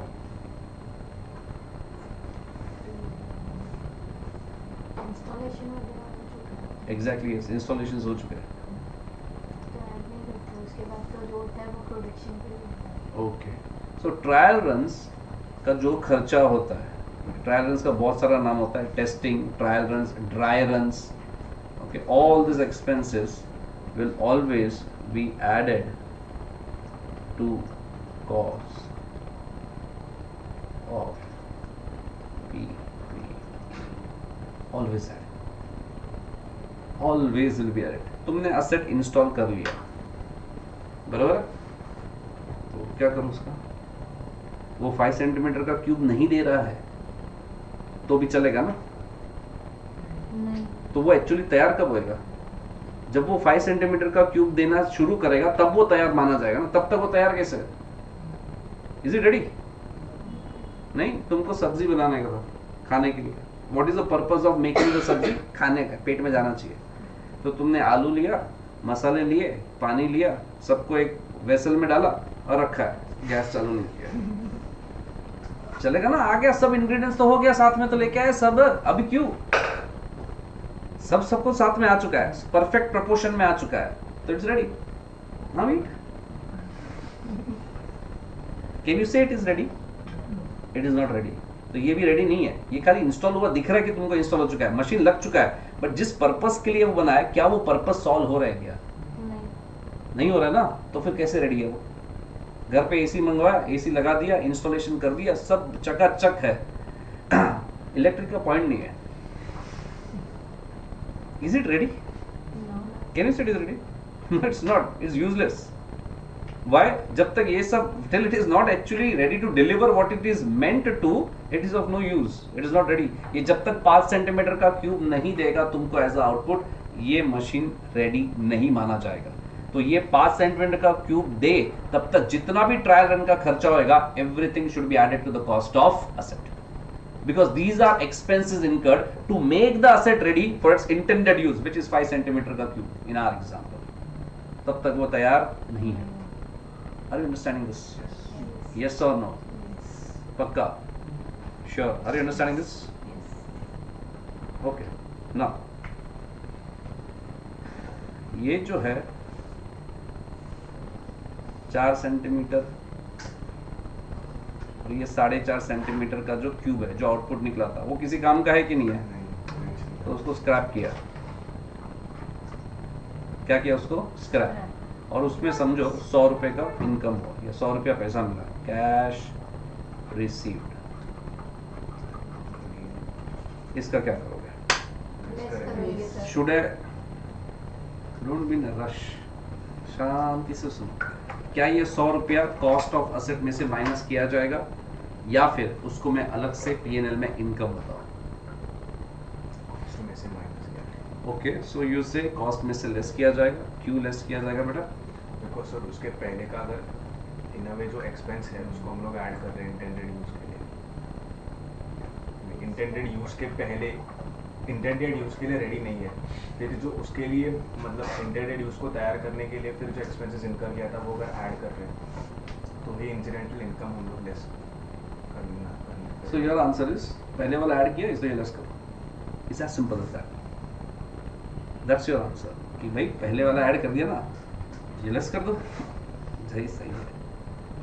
हाँ, what's anyone else with any other answer? Prashant, you can also answer. Scrap value always less होती है, मतलब कॉस्ट के रिलेटेड ही है ना वो, कि ये हमारा कॉस्ट है। Continue, I am listening. इसके सर ये कॉस्ट है और हम लोग ने ऐड, इसके आंसर के सेम है। What is there to be solved? Trying is important. Right wrong is not important. Trying is important. 4 bar try करोगे, 4 बार रॉन्ग जाएगा, 5वीं बार अपने आप राइट आएगा। ट्राई नहीं करोगे तो कभी वो स्टेज आएगा ही नहीं लाइफ में। बस दैट्स इट। अगर हम लोग पेज में उसको ऐड भी कर रहे हैं, एज ए इनकम शो कर रहे हैं हम लोग, तो उसका ट्रीटमेंट तो वैसे हुआ ना, पहले हमने कॉस्ट में उसको ऐड किया, वो हमारे को यूज़ नहीं हुआ, उसको सेल कर दिया ना हमने, वहाँ पर ऐड करके। मैं नहीं समझा। नहीं, वो अथर वाले आंसर बराबर है कि वहाँ से पहले ऐड किया फिर माइनस किया। हाँ, उसमें नहीं जाएगा। हाँ, I don't consider that as an answer at all. ये क्या था? पहले वाला ऐड किया इसलिए लेस कर दो ये कैसे आंसर हुआ कुछ okay so what's the treatment of this scrap you should have gone further we subtracted from the cost of the asset इसलिए नहीं क्योंकि पहले वाला ऐड किया था क्यों लेस करने का ये जो 4 सेंटीमीटर और 4.5 सेंटीमीटर वाला क्यूब निकला इसमें जो रॉ मटेरियल यूज हुआ था जो लेबर यूज हुआ था जो भी खर्चा हुआ था वो आपने ऐड किया था कॉस्ट ऑफ असेट में बरोबर है उसका जो कॉस्ट है जो एक्सपेंस है वो असेट में जाके बैठा हुआ है और ये जो आपने बेच के पैसा कमाया don't you think it's a recovery of the same cost तो फिर कॉस्ट हुआ नहीं ना 100 रुपए का तो खर्चा ही नहीं हुआ और जब 100 रुपए का खर्चा ही नहीं हुआ है तो आपने असेट में क्यों ऐड किया है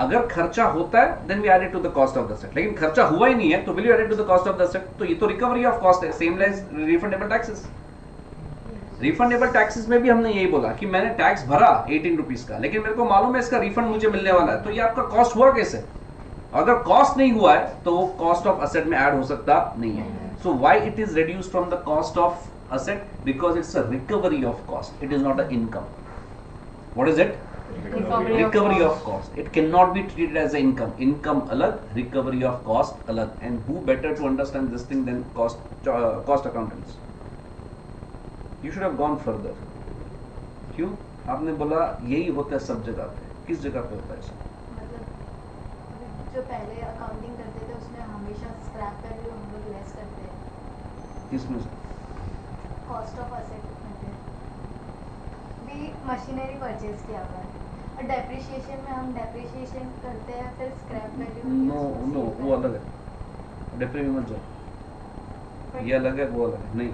आई thought you have done this in cost sheet what do you do with the sale of scrap do you take it as a part of cost sheet you reduce it from the production overheads you don't show it as an income see cost sheet में कोई income नहीं आता है आ सकता है cost sheet is simply a list of expenses yes or no if I am wrong please correct me it's a list of expenses in a particular order बराबर है लेकिन एक इनकम आप लेके आते हो सेल ऑफ स्क्रैप और उसको कॉस्ट ऑफ प्रोडक्शन में से लेस कर देते हो या फैक्ट्री ओवरहेड्स में से लेस कर देते हो क्यों क्योंकि ये इनकम ही नहीं है ये फैक्ट्री ओवरहेड्स को कम करता है it's a recovery of cost अलग इनकम अलग आर अंडरस्टैंडिंग जब ये खर्चा ही नहीं हुआ है ये 100 रुपया वापस मिल गया तो खर्चा ही नहीं है तो वो कॉस्ट में जाके क्यों बैठा है मतलब एक जगह पे तुमने असेट का वैल्यू बढ़ा दिया और जब वही पैसा वापस आया तो उसको इनकम बता रहे हो दैट इज रॉन्ग ये उसी का रिकवरी है तो उसमें से माइनस करना क्योंकि ये कॉस्ट तो इंटर ही नहीं हुआ bring the asset to its real cost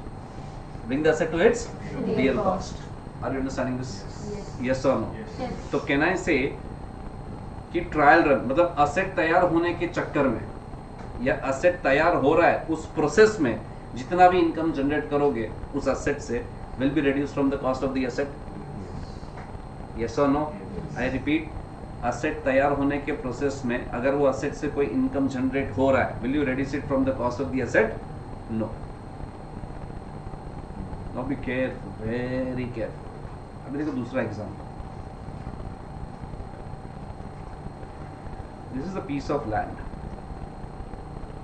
okay बेटा यहाँ पे आपका बिल्डिंग कंस्ट्रक्ट हो रहा है बना नहीं है कंस्ट्रक्ट हो रहा है अभी हुआ ये कि इतना सारा लैंड आपका फ्री पड़ा है तो आपने क्या सोचा नवरात्रि आ रहा है तो नवरात्रि का फंक्शन के लिए दे दिया किसी का शादी का फंक्शन के लिए दे दिया यस तो आप बेसिकली ये जगह भाड़े पे दे रहे हो और इनकम जनरेट कर रहे हो is can I reduce this income from the cost of the building answer is no why it is no is please understand this ये इनकम जनरेशन का और the process of making the asset ready for its use का कोई दूर दूर तक लेना देना नहीं है तुमको लगता है ये शादी के लिए किसी के शादी के लिए जगह दिया है this is necessary for making the asset ready no it's not ये तो तुमको incidental income side income generate करने का था इसलिए तुमने उसको रेंट पे दिया है how is it related to the construction of the building no way related to the construction of the building तो ये इनकम माइनस नहीं हो सकता है लेकिन ये बिल्डिंग जब बनाने के चक्कर में तुम्हारा कोई स्क्रैप जनरेट हुआ है yes or no that will be reduced because scrap was generated during the process of making the asset ready for its intended use शादी के लिए जगह दिया is nowhere a process of construction of the building सो ऐसा नहीं सोचने का कि असेट बनने के चक्कर में या बनने के टाइम जितना भी इनकम जनरेट होगा वो असेट से, वो सबका सब हम माइनस करेंगे, नहीं, उसका नेचर समझो, उसका सोर्स समझो. Was it related to making the asset ready? Yes, then reduce it. Was it related to the asset being ready for its intended use? No, then don't reduce it, take it to P&L. ये pure side income है, ये pure incidental income है. It has nothing to do with construction of the building. ये कैसे minus करोगे यार, कोई logic नहीं है. Are you understanding this? सब कुछ 1+1 2 नहीं होता इंडेस में. सिचुएशन समझ के समझना पड़ेगा इसका अकाउंटिंग कैसे आएगा. Are you understanding this? Yes और नो?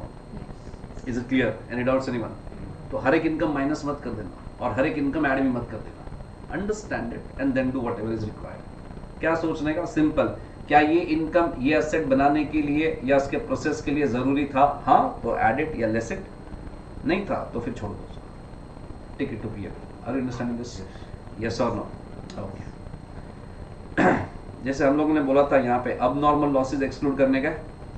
से फॉर एग्जांपल ये जब दूसरा रॉ मटेरियल लेके आ रहा था ना, तो उसने कुछ 200 रुपए का रॉ मटेरियल गिरा दिया, वेस्ट हो गया. क्या हो गया? वेस्ट.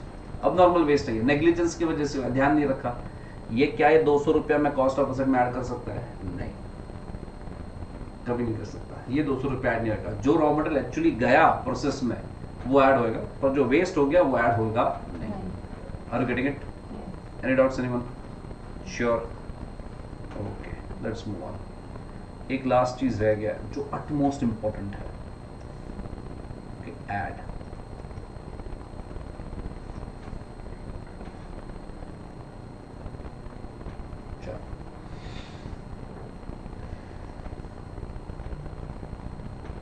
ब्लू कलर, हाँ ये ब्लू है. ये क्या है? पानी पिएगा बेटा? This is an ocean or a sea, okay? And you have constructed a oh, no issues. Again we will draw. So what is this?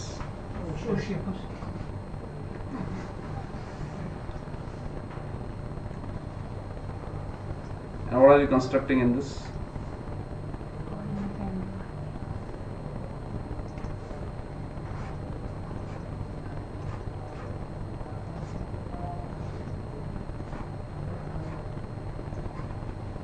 Something. So this is basically an oil rig. Yes. ये आपने कहाँ पे बनाया? Indian waters में बनाया या Indian territory में बनाया. Yes. अभी इंडियन टेरिटरी में बनाया इसलिए इंडियन लॉ उसको एप्लीकेबल है. तो let us assume Indian law ऐसा बोलता है कि ये जब तुमने ऑयल रिग बनाया तो इसका जो सी बेड था जहाँ पे आपने ये पिलर खोद के सब डाला है, ओके, ये जो सी बेड है इसको आपने डैमेज किया है. तो जब ये ऑयल रिग का काम हो जाएगा at the end of 20 years 50 years 100 years जो भी इसका लाइफ रहेगा, तभी ये जो सी बेड है उसको रिस्टोर करना पड़ेगा. क्या करना पड़ेगा? Restore the sea bed. मतलब जो तुमने खराब किया है उसको वापस सही करके दो.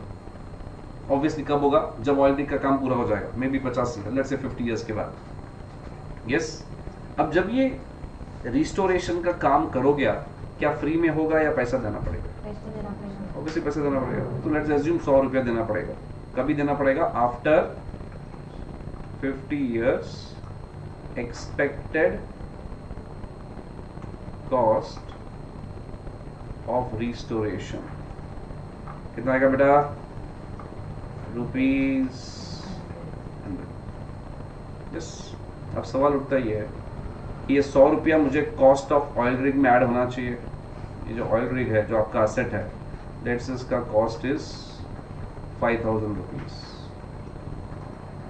क्या इसमें ये 100 रुपया ऐड होना चाहिए कि नहीं होना चाहिए?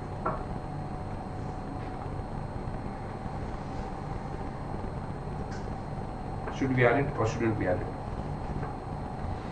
रिलेटेड है तो फिर ऐड करना चाहिए. आप सोचो रिलेटेड है कि नहीं. आपके सामने एग्जांपल्स है. ये जो आपने पिलर्स डाले हैं सी बेड में ऑयल रिग के, तभी डैमेज हुआ है और वही डैमेज को आपको सही करना है. तो how is it not related to the asset?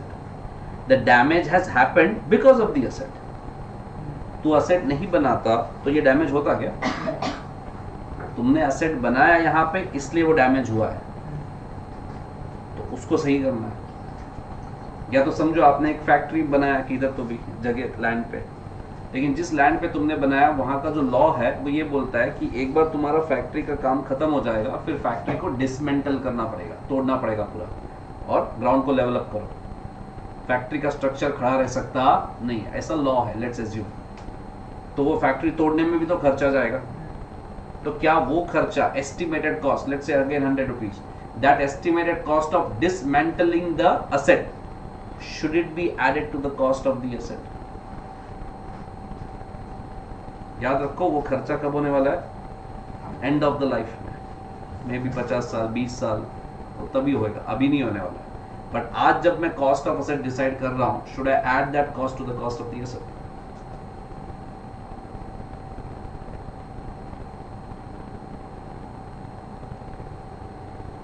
से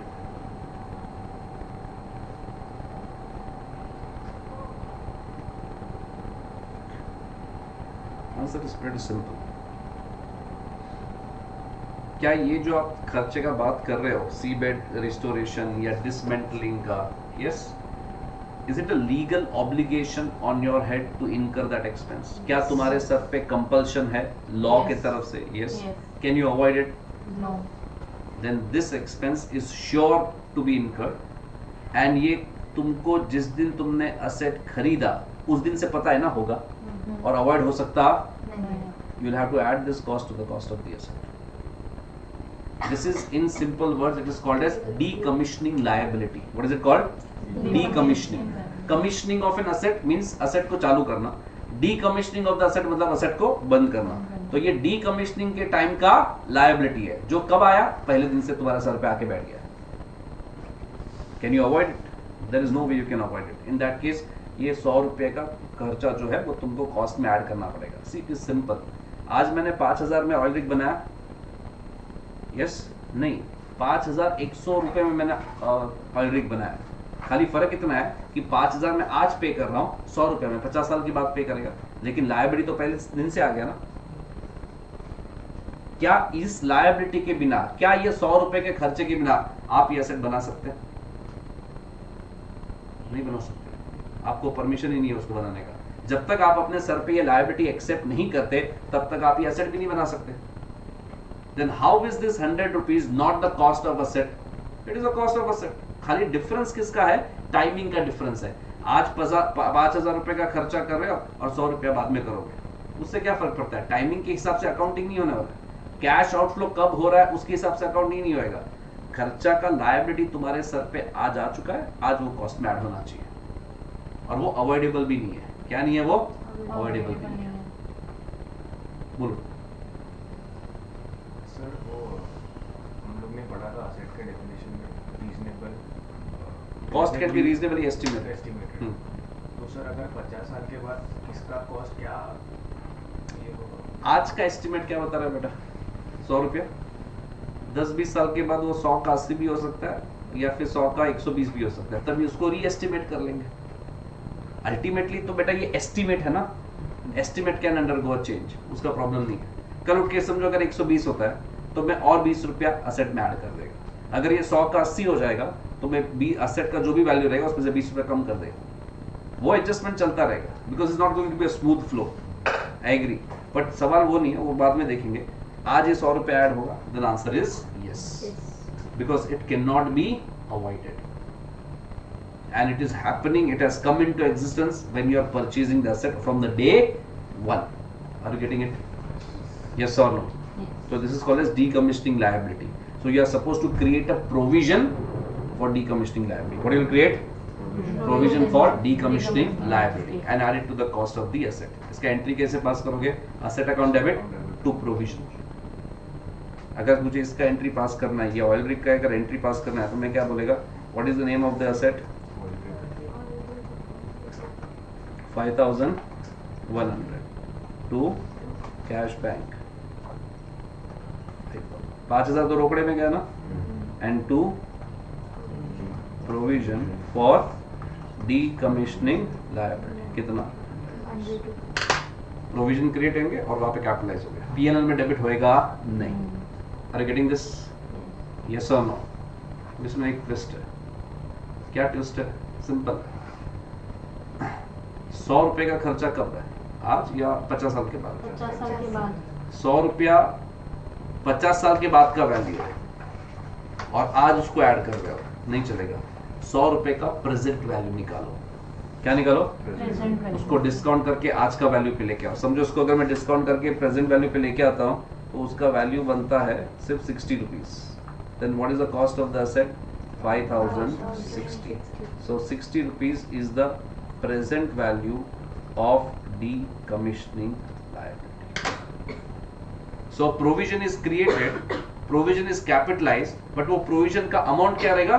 Not the nominal value of ₹100 or the nominal value of expense, the present value of that particular expense. आपको लगता है 100 रुपए का खर्चा होगा, ठीक है, 100 रुपया पकड़ो, उसका पीवी निकालो, उसका प्रेजेंट वैल्यू के हिसाब से आज ऐड होएगा, उसका 100 रुपीज के हिसाब से ऐड हो सकता नहीं। What will be added is only the present value 60, never the nominal value. Are you understanding this? ये इंडेक्स का खासियत है। अब जितना भी इंडेक्स पढ़ोगे यहाँ पे या प्रैक्टिकल वर्ल्ड में कभी भी देखोगे, you will observe one thing, कोई भी रिसीवेबल, कोई भी पेएबल, अगर वो 12 महीने के आगे जा रहा ना तो उसका प्रेजेंट वैल्यू निकाल लेते हैं ये लोग। ऐसा एएस में नहीं था, पर इंडेस में जो भी रिसीवेबल पेएबल अगर 12 महीने के आगे जा रहा है, you better create a present value for that, do the accounting based on the present value, क्योंकि आज के वैल्यू पता चलेगा ना। आज थोड़ी 100 रुपए का लायबिलिटी है, आज अगर मैंने ये खर्चा किया तो कितने का है? आज 100 रुपए, 60 रुपीज का है, तो आज 60 रुपीज ऐड करके रीडर्स को बताओ ना। बैलेंस शीट का जो रीडर है, जो फाइनेंशियल स्टेटमेंट का रीडर है, उसको ये क्यों बोल रहा है कि 100 रुपए का लायबिलिटी है आज? उसको ये बोल कि आज 60 का लायबिलिटी है, लेकिन 50 साल के बाद ये 60 100 हो जाएगा। Are you getting it? क्योंकि अगर आप आज 100 रुपया बोल रहे हो तो उसके दिमाग में क्या जाएगा कि आज 100 रुपए का लायबिलिटी, आज है क्या 100 का लायबिलिटी? आज कितने का लायबिलिटी है? आज के टर्म्स में वो 100 रुपया सिर्फ 60 रुपीज है, तो 60 का लायबिलिटी है। Are you understanding what I'm saying? Yes or no? So always present value of that decommissioning liability. Am I clear? So one is accounting. Accounting treatment क्या है? You create a provision and capitalize it. दूसरा है measurement. Measure कैसे करेंगे? PV or the present value of the expense that is expected. Is it clear? Yes. So वो जो star था जो वहाँ पे छोड़ा हुआ था वो यही था, किधर गया? तो स्टार भी सेव नहीं है। So add provision for decommissioning liability at present value. Are you understanding this? Yes or no? Yes. Pakka. Yes. Take this much down. What will be the head of what you are writing? Initial recognition. हाँ, initial recognition.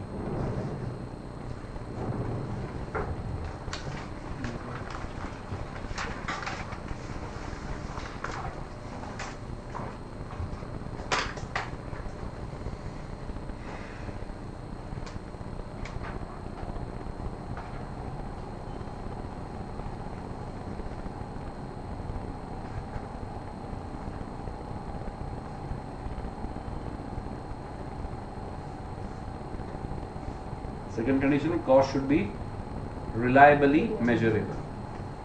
R stands for reliably.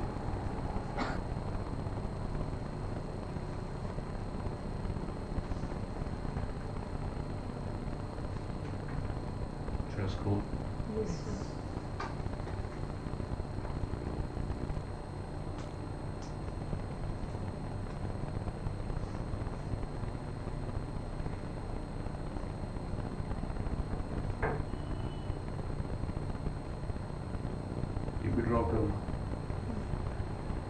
ये बाद में काम आएगा। थोड़ा बहुत अपने हिसाब से प्लस माइनस करना है तो डू इट।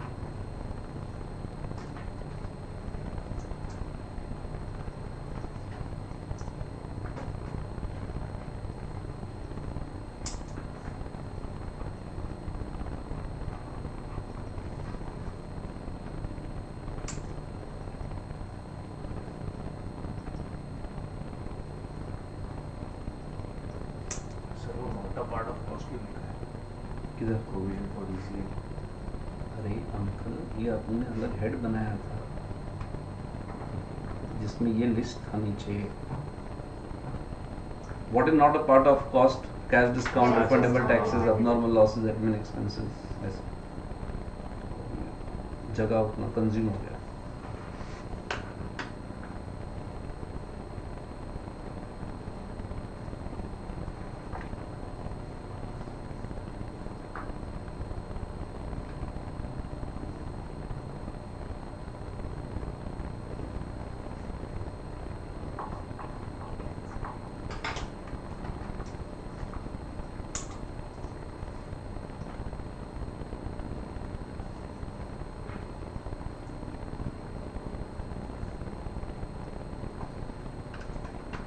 वो कंस्ट्रक्शन वाला भी एग्जांपल है ना, बिकॉज स्टूडेंट्स को क्या लगता है कि अगर समझो सम में वर्ड ट्रायल रन आ गया या सम में वर्ड आ गया during the period of construction, so we add it. ना, ऐसा नहीं होता है. Is very classic example. Just listen to it. Not that important for you, but just listen. What happens is, let's say, stop writing. I am not writing that, but just take an idea of it. आप लोगों ने एक amusement park चालू किया, S L world. Okay, तो you constructed the amusement park और उसका जो ओपनिंग डेट है, okay, वो आपका है 3 महीने बाद. और अभी आपने क्या किया, अभी उसका ट्रायल रन के लिए आप लोगों ने जो टिकट्स थे अम्यूजमेंट पार्क के, वो 50% डिस्काउंट पे बेचा. तभी सवाल उठता है कि ये जो आपने डिस्काउंट झेला या जो लॉस झेला in form of discount, can we capitalise it? 3 महीने बाद अम्यूजमेंट पार्क का ओपनिंग है, अभी उसका ट्रायल रन के लिए आपने 50% डिस्काउंट पर टिकट बेचा, तो ये जो लॉस है, yes, can I add it to the cost of the park और the amusement park? Why? Intention वही था ना, मतलब सेल भी ज़्यादा बढ़ना चाहिए, वही से मतलब सेल मतलब ये इंटेंशन ये वही था कि टिकट ज़्यादा सेल हो ऐसा. Never interrupt, never interrupt. Let him speak. से ओके, हाँ से. रेडी टू यूज तो है. और Still a trial run. Secondly no. No, in my example, I am saying it's a trial run. Sir, but trial run के लिए वो ये होना चाहिए ना कि मेरा आउटपुट सही से निकल रहा है कि नहीं. अम्यूजमेंट पार्क पे कुछ आउटपुट नहीं निकलने वाला. हाँ, मतलब वो एंटरटेनमेंट पर्पस के लिए, for that purpose it is ready तो है. वो ट्रायल रन शायद अवेयरनेस बढ़ाने के लिए हो सकता है, एज इन कि यहाँ पर अम्यूजमेंट पार्क इज रेडी. बोलो.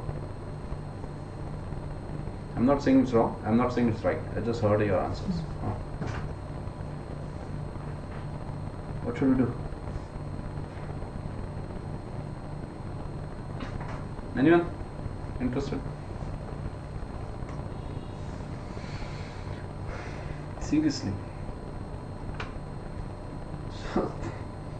तुम लोग ने अम्यूजमेंट पार्क बनाया, फिर तुमने ये बोला कि 3 महीने बाद इसका एक्चुअल ओपनिंग है. आज ट्रायल रन करना है ये राइड्स का, हमको पता नहीं वो बराबर चलता है कि नहीं. तुम आओ, पैसा दो पहले हमको, तुम आओ, उस पर बैठो, जिंदा लौटे तो बराबर चल रहा है. नहीं लौटे तो हम फिर थोड़ा एडजस्ट सेटिंग्स कर लेंगे, चेंज, फिर दूसरे को बिठाएंगे कि अब तू मत. Can you call general public for trial runs? Seriously? No, you can't. You can't call general public for trial run. अरे yes sir, asset is ready. उल्लू बनाने का काम है कि ये बोल रहे हो कि 3 महीने बाद ओपनिंग है. ओपनिंग तो हो चुका है. Discount is purely an operating loss. लेकिन क्या होता है पता है, वो वर्ड था ट्रायल रन बीच में. ले ट्रायल रन है, ले एड इट. नहीं, ऐसा नहीं होता है. सिचुएशन समझ. मेरे को बताओ सीरियसली, तुम लोग जनरल पब्लिक को बुलाओगे, पब्लिक है भी मूर्ख, जो आके बैठेगा, ये चल रहा है क्या पता नहीं, बैठ पता चलेगा. Seriously, do you think that's how it's going to work? No, you can do trial run based on the gunny bags. Sand का या रेती का गोनी रख के उसका ट्रायल रन होता है. ऐसे ही नहीं होता है। इंसान को थोड़ी बिठाएंगे, श्योर नहीं है बैठा, पता चला बैठा उड़ के जा रहा है कहीं और, राइड कहीं और है, वो उड़ कहीं और रहा है ऐसा नहीं होता है। Okay, so you can not से जस्ट बिकॉज द सम में या सिचुएशन में एक वर्ड डाल दिया ट्रायल रन, मतलब asset is under trial run, खर्चा ऐड कर दो, नहीं ऐसा नहीं होता है। सिचुएशन क्या बोल रहा है वो देख, उसके बाद डिसाइड करो कि ट्रायल रन है या नहीं है। Are you understanding? कभी कभी तो ट्रायल रन के नाम पे कुछ भी चिपका देंगे, ऐसा नहीं होता है। So be very careful in this kind of examples. Copy. और मेरे को कस्टमर अट्रैक्ट करने का इंटेंशन नहीं था इधर।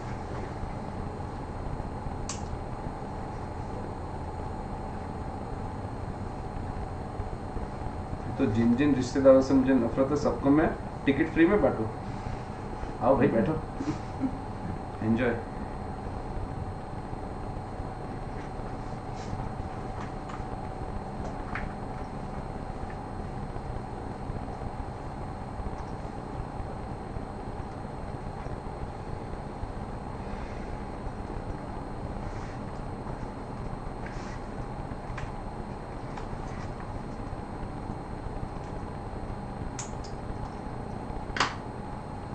ये जो आपका डिस्काउंट अभी हम लोगों ने दिया वो प्रमोशनल एक्सपेंस में जाएगा। किधर जाएगा?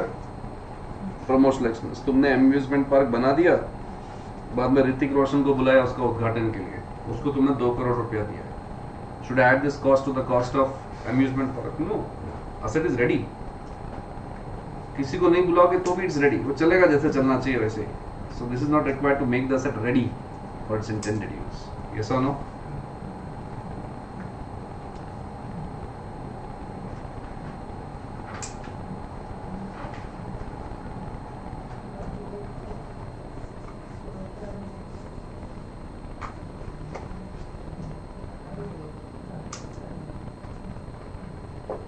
Should I scroll?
Vacant land given for parties, such income should be credited to PNL as they are not generated while making the asset ready to use.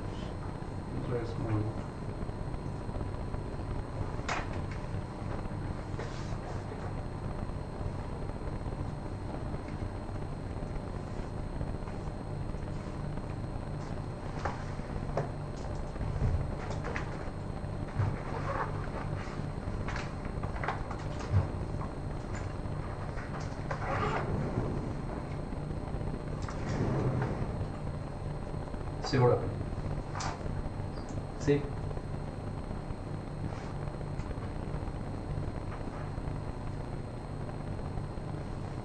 Should I scroll? Yes. Zara Salim, so when will you say that?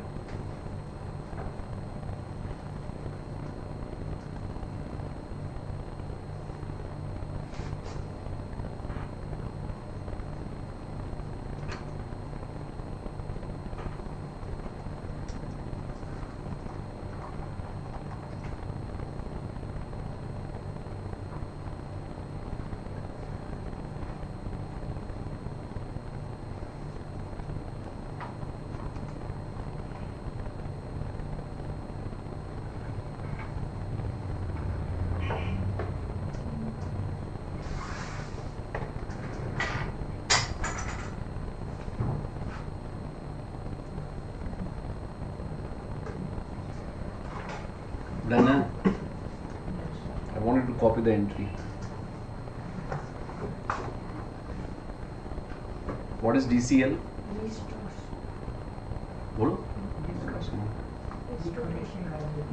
Decommissioning liability.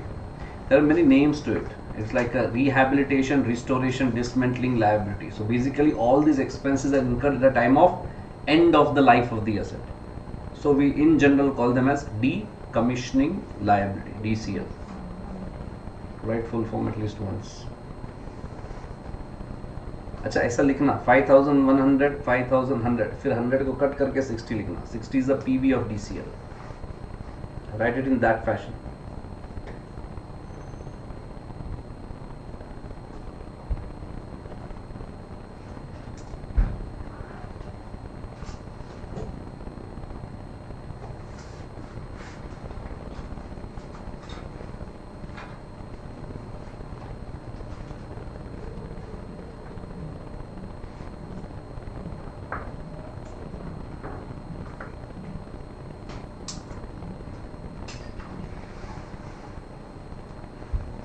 Done.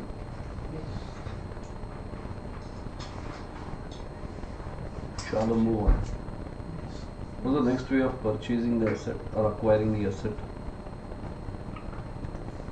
What if you self-construct?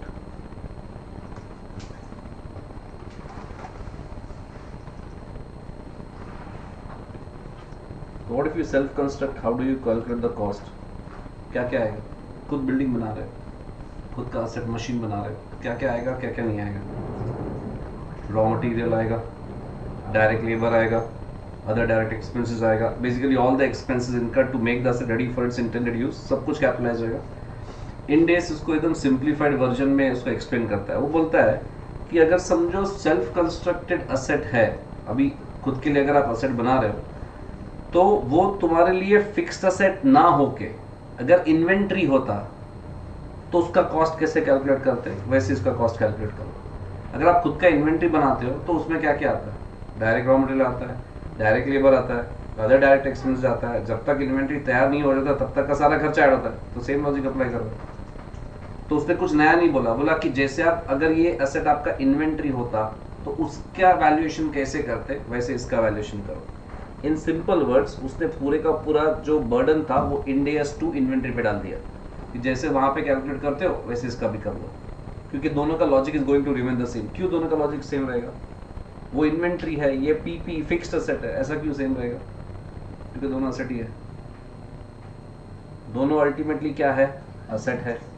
तो अगर asset है तो दोनों का valuation logic भी same ही बैठने वाला है. इसलिए उसने कुछ मेहनत नहीं किया. बोला कि अगर ये तुम्हारा इन्वेंट्री होता, बोला cost should be calculated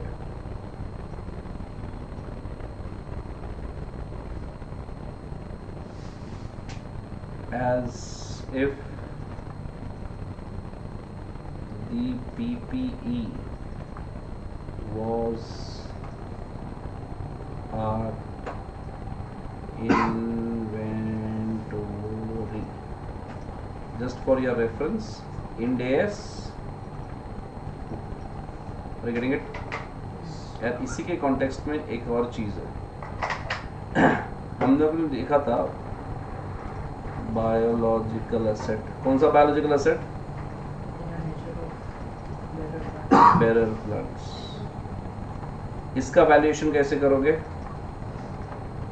same as self constructed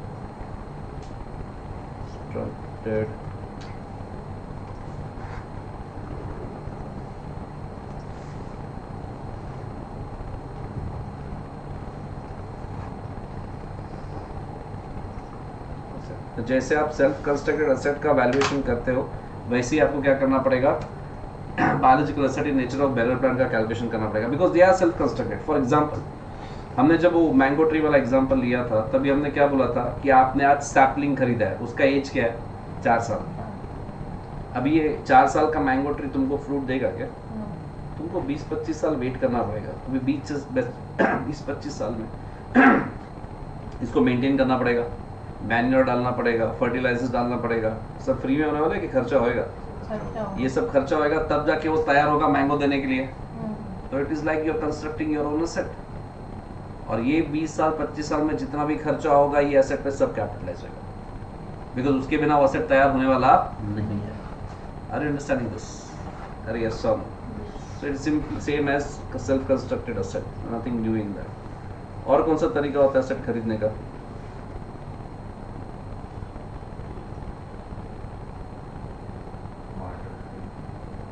Barter बाद में, barter will take a lot of time. We don't have that much of time.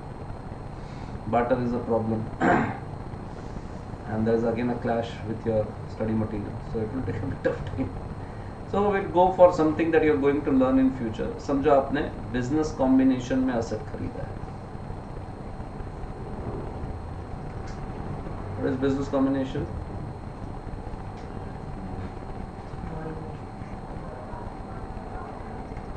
Amalgamation में अगर एसेट खरीदा है तो उसका कॉस्ट कैसे कैलकुलेट करोगे?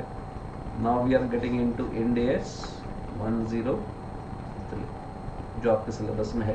ओके, तो अगर आपने कोई अमालगमेशन किया या बिजनेस कॉम्बिनेशन किया, उसमें जो एसेट आया PPE आया, उसका कॉस्ट कैसे डिटरमाइन करोगे? How do you calculate the value of it? Amalgamation inter में था, AS 14 था, आई डोंट रिमेंबर, नहीं था? ये हाँ बोल रहा, तू ना बोल रहा। कंपनी नहीं था। नहीं था। केस था इंडिया एवेन्यूज लेवल पे लॉन्च हुआ इंटर के लिए। हम लोग 2016 के पास आउट है, तो हम लोग का इंडियस नहीं था ऐसा। इंडियस छोड़, AS 14 था। यस अमालगमेशन का सम्स किया है तूने? यस। तो तुमने नहीं किया, पढ़ा नहीं रहेगा। पढ़ा नहीं रहेगा। अच्छा, आपने पढ़ा कि देखा ही नहीं कभी? तुमने कुछ और पढ़ा था? जो परचेस कंसीडरेशन कैलकुलेट करते हैं ना, तो पार्टनरशिप में था। Legends. चलो, so how do you value the asset coming in a business combination? पानी Very good.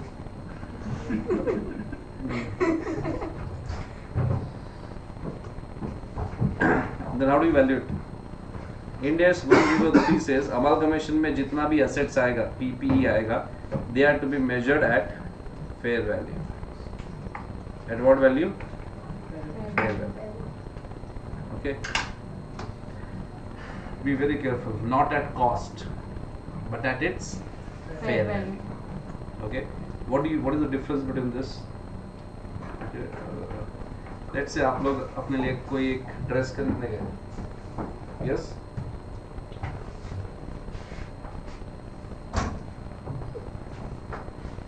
आप अपने लिए कोई ड्रेस खरीदने गए, समझो शर्ट खरीदने गए, उसका MRP था 2500 रुपया, 2500 was the MRP. Yes, but you started negotiating with the shopkeeper, थोड़ा बॉटल में उतारा, मस्का पॉलिश किया, तो उसने आपको 2000 रुपये में शर्ट दिया. Yes, what is the cost of the shirt for you? 2000.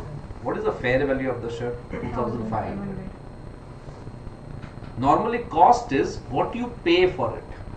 What is the cost of any item? What you pay for it. 20 रुपए का एक वड़ा पाव खरीदा, तो वड़ा पाव का कॉस्ट क्या है?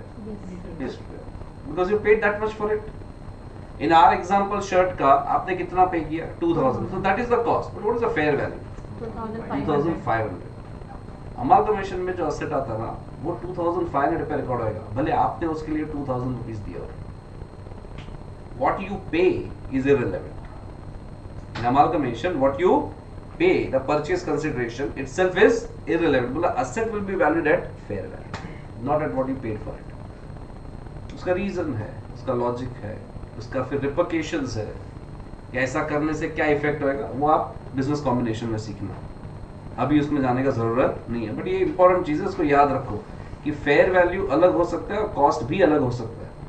फेयर वैल्यू वो प्राइस है जो मार्केट में प्रिवेलिंग है, कॉस्ट वो है जो तो आपने एक्चुअली पे किया. सर हो सकता है आपने एक्चुअली कम पे किया तो आपका वो कॉस्ट है, बट फेयर वैल्यू तो कुछ और है. फेयर वैल्यू मार्केट स्पेसिफिक होता है. क्या होता है? Market specific. Cost entity specific है. कॉस्ट आपका है, फेयर वैल्यू मार्केट का था. आप अपने बुक्स में जब रिकॉर्ड करते हो असेट तो आप अपने कॉस्ट पे रिकॉर्ड करते हो कि मेरे जेब से कितना पैसा गया, मेरा ये खर्चा हुआ, वो खर्चा हुआ, ऐसा हुआ, वैसा हुआ, ये मेरा टोटल कॉस्ट आ गया. Fair value can be anything. Are you understanding this? Fair value अलग होता है और कॉस्ट अलग होता है. जरूरी भी नहीं है कि हमेशा अलग होगा. 2,500 का शर्ट था, वो नहीं माना, मैंने 2,500 में खरीद लिया, तो जो फेयर वैल्यू था वही कॉस्ट हुआ. पर हर केस में ऐसा जरूरी नहीं है. So be very careful with this. Just some important things. Are getting it? इतना कोई इम्पैक्ट नहीं होता है सम सॉल्विंग में, बट एक छोटा छोटा माइन्यूट डिटेल्स है जो संभाल के रखना पड़ता है. Are getting it? और क्या होएगा? Okay, deferred.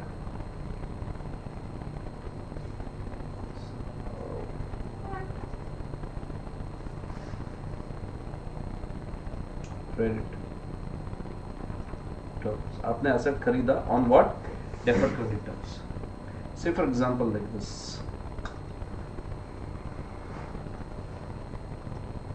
Y0. Y0 मतलब today, year 0. Okay?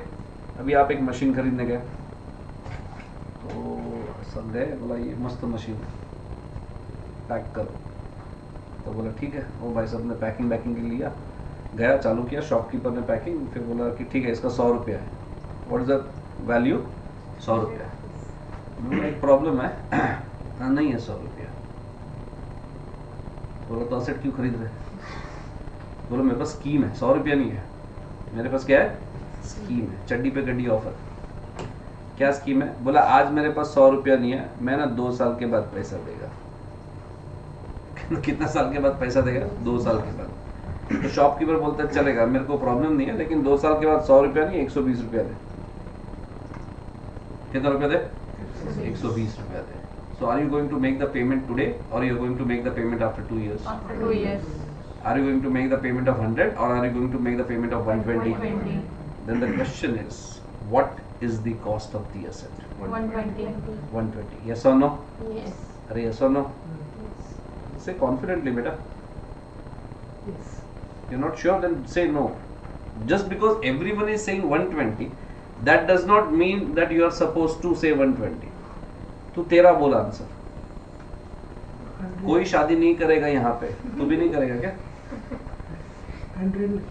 नहीं नहीं, शादी का तो बोल. करेगा ना फिर भी तू, और बाकी को नहीं करना उनका प्रॉब्लम है, वो समझदार होंगे. हाँ 100 क्यों? तो क्रेडिट पीरियड की वजह से 120 दे रहे, मतलब वो इंटरेस्ट कंसिडर कर रहे हैं, तो वो भी लेना चाहिए ना. इंटरेस्ट क्यों है वो? उतना क्रेडिट पीरियड मिल रहा है ना सर पेमेंट के लिए. तो 2 पैसा years नहीं है का. मेरे पास, गरीब है मैं.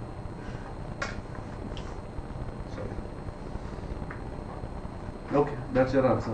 You were raising hand for what? Now you want to change the answer. 120 का फिर प्रेजेंट वैल्यू होगा. No, forget about that. Forget about the PV part of it.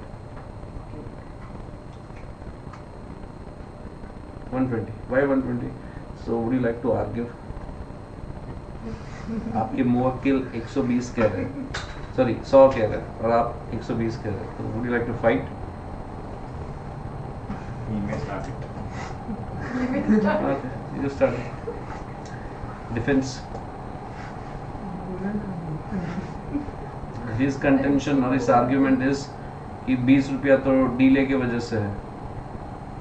पर मेरे लिए कॉस्ट तो उतना है.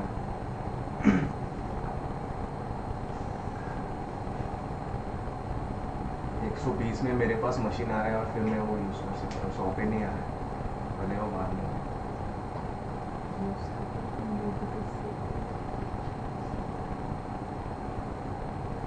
वो भी लग रहा है. So what's your answer? 120 or 100? 120 लग रहा है. लग रहा है आंसर है क्या?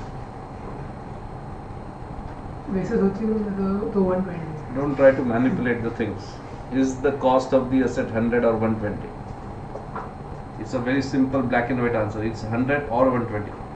ये बोल रहा है इसलिए लग रहा है, वो बोल रहा है उसलिए लग रहा है. 120. Very good. So the cost of the asset is always rupees 100, and the difference between I'll write over here 100 and 120, that is rupees 20 is interest cost to be accounted over the period of credit.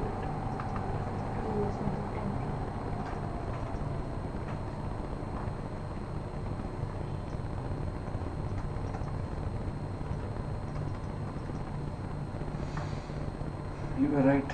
Unfortunately, you changed your answer. It can never be 120. When you say the cost is 120, you know what you are saying? You are saying कि 100 रुपए का asset है, 20 रुपए का delay के वजह से जो इंटरेस्ट था ना, वो भी कैपिटलाइज करो. क्यों? Asset once it is ready for its intended use, उसके बाद का कोई भी खर्चा आप कैपिटलाइज कर सकते नहीं हो. Asset is ready. वो एस्पेक्ट तुमने कंसिडर में नहीं लिया. Yes, you are paying 120, but then the asset ka value is only 100 as of today. This is called as cash price. What is this 100 basically? Cash. Cash price. Just one second.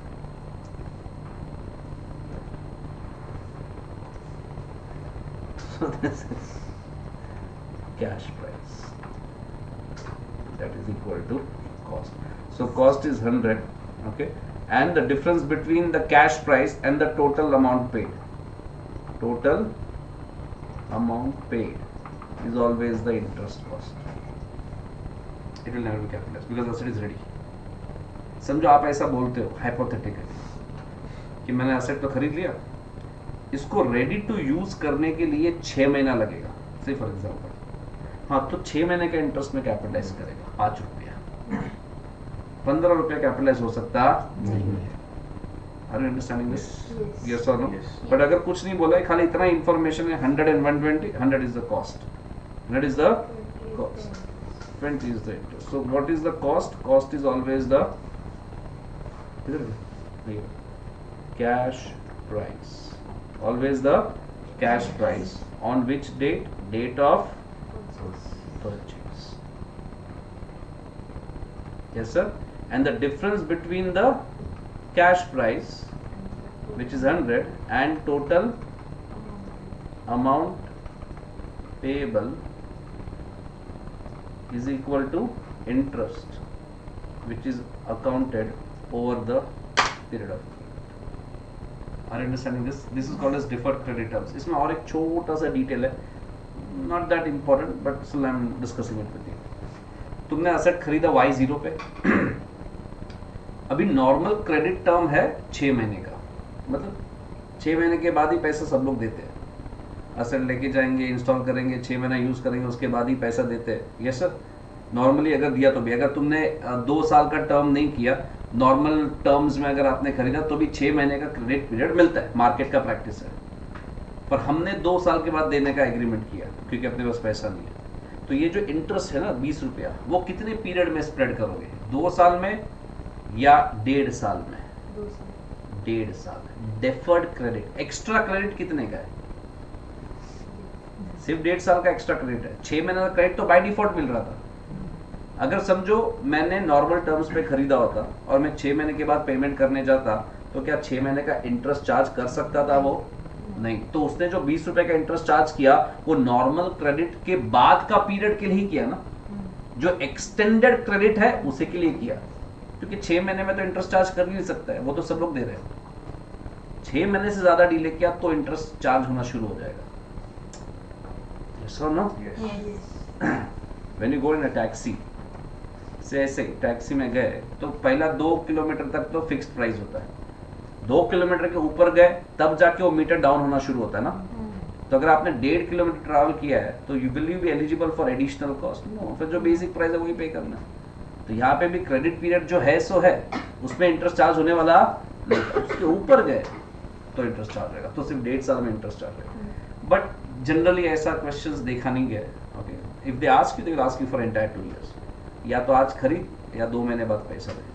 This is how we handle it. सिर्फ 2 ही point याद रखना है. पहला point, the cost of the asset will be the cash price. Will be the cash price. Why is it called cash price? उसका भी logic है. The price you would have paid if the asset was purchased on cash basis.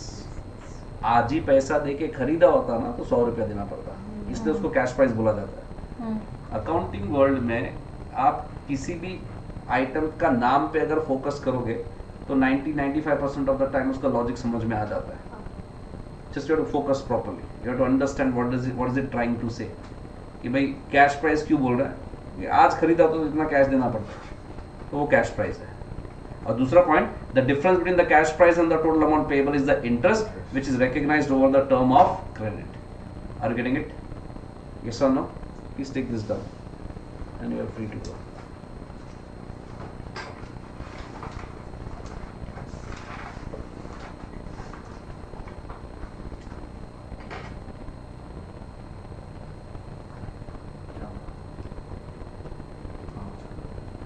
Should I shut it?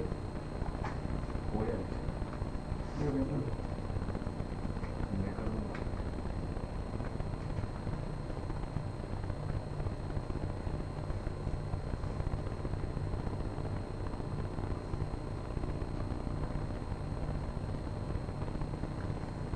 ये जो भी आप लिख रहे हो, these notes will be given to you, it will be there in the notes, but the way we are writing it won't be that way. ये जो examples है वो नहीं रहेंगे. So why we are writing is that when you sit for revision, once you look at it, you will recollect what examples were taken and what was the whole idea. वहाँ पे सिर्फ black and white में theory रहने वाला है, so you might not recollect everything. This is probably helpful.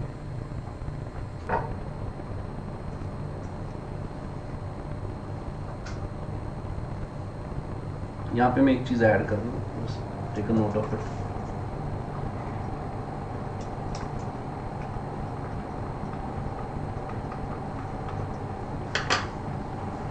Fair value and not cost, but more details only once you get into 103, not before that. Okay, amalgamation जब करोगे तब ज़्यादा detail, तब इसके पहले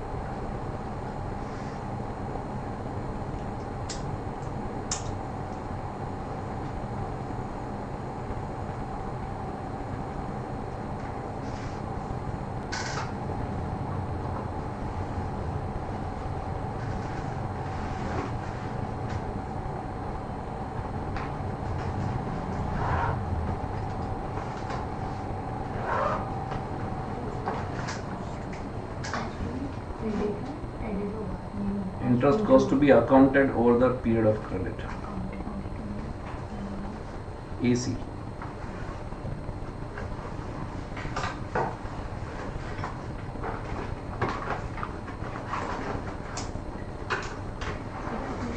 Thank you, sir. Thank you sir. Bye bye.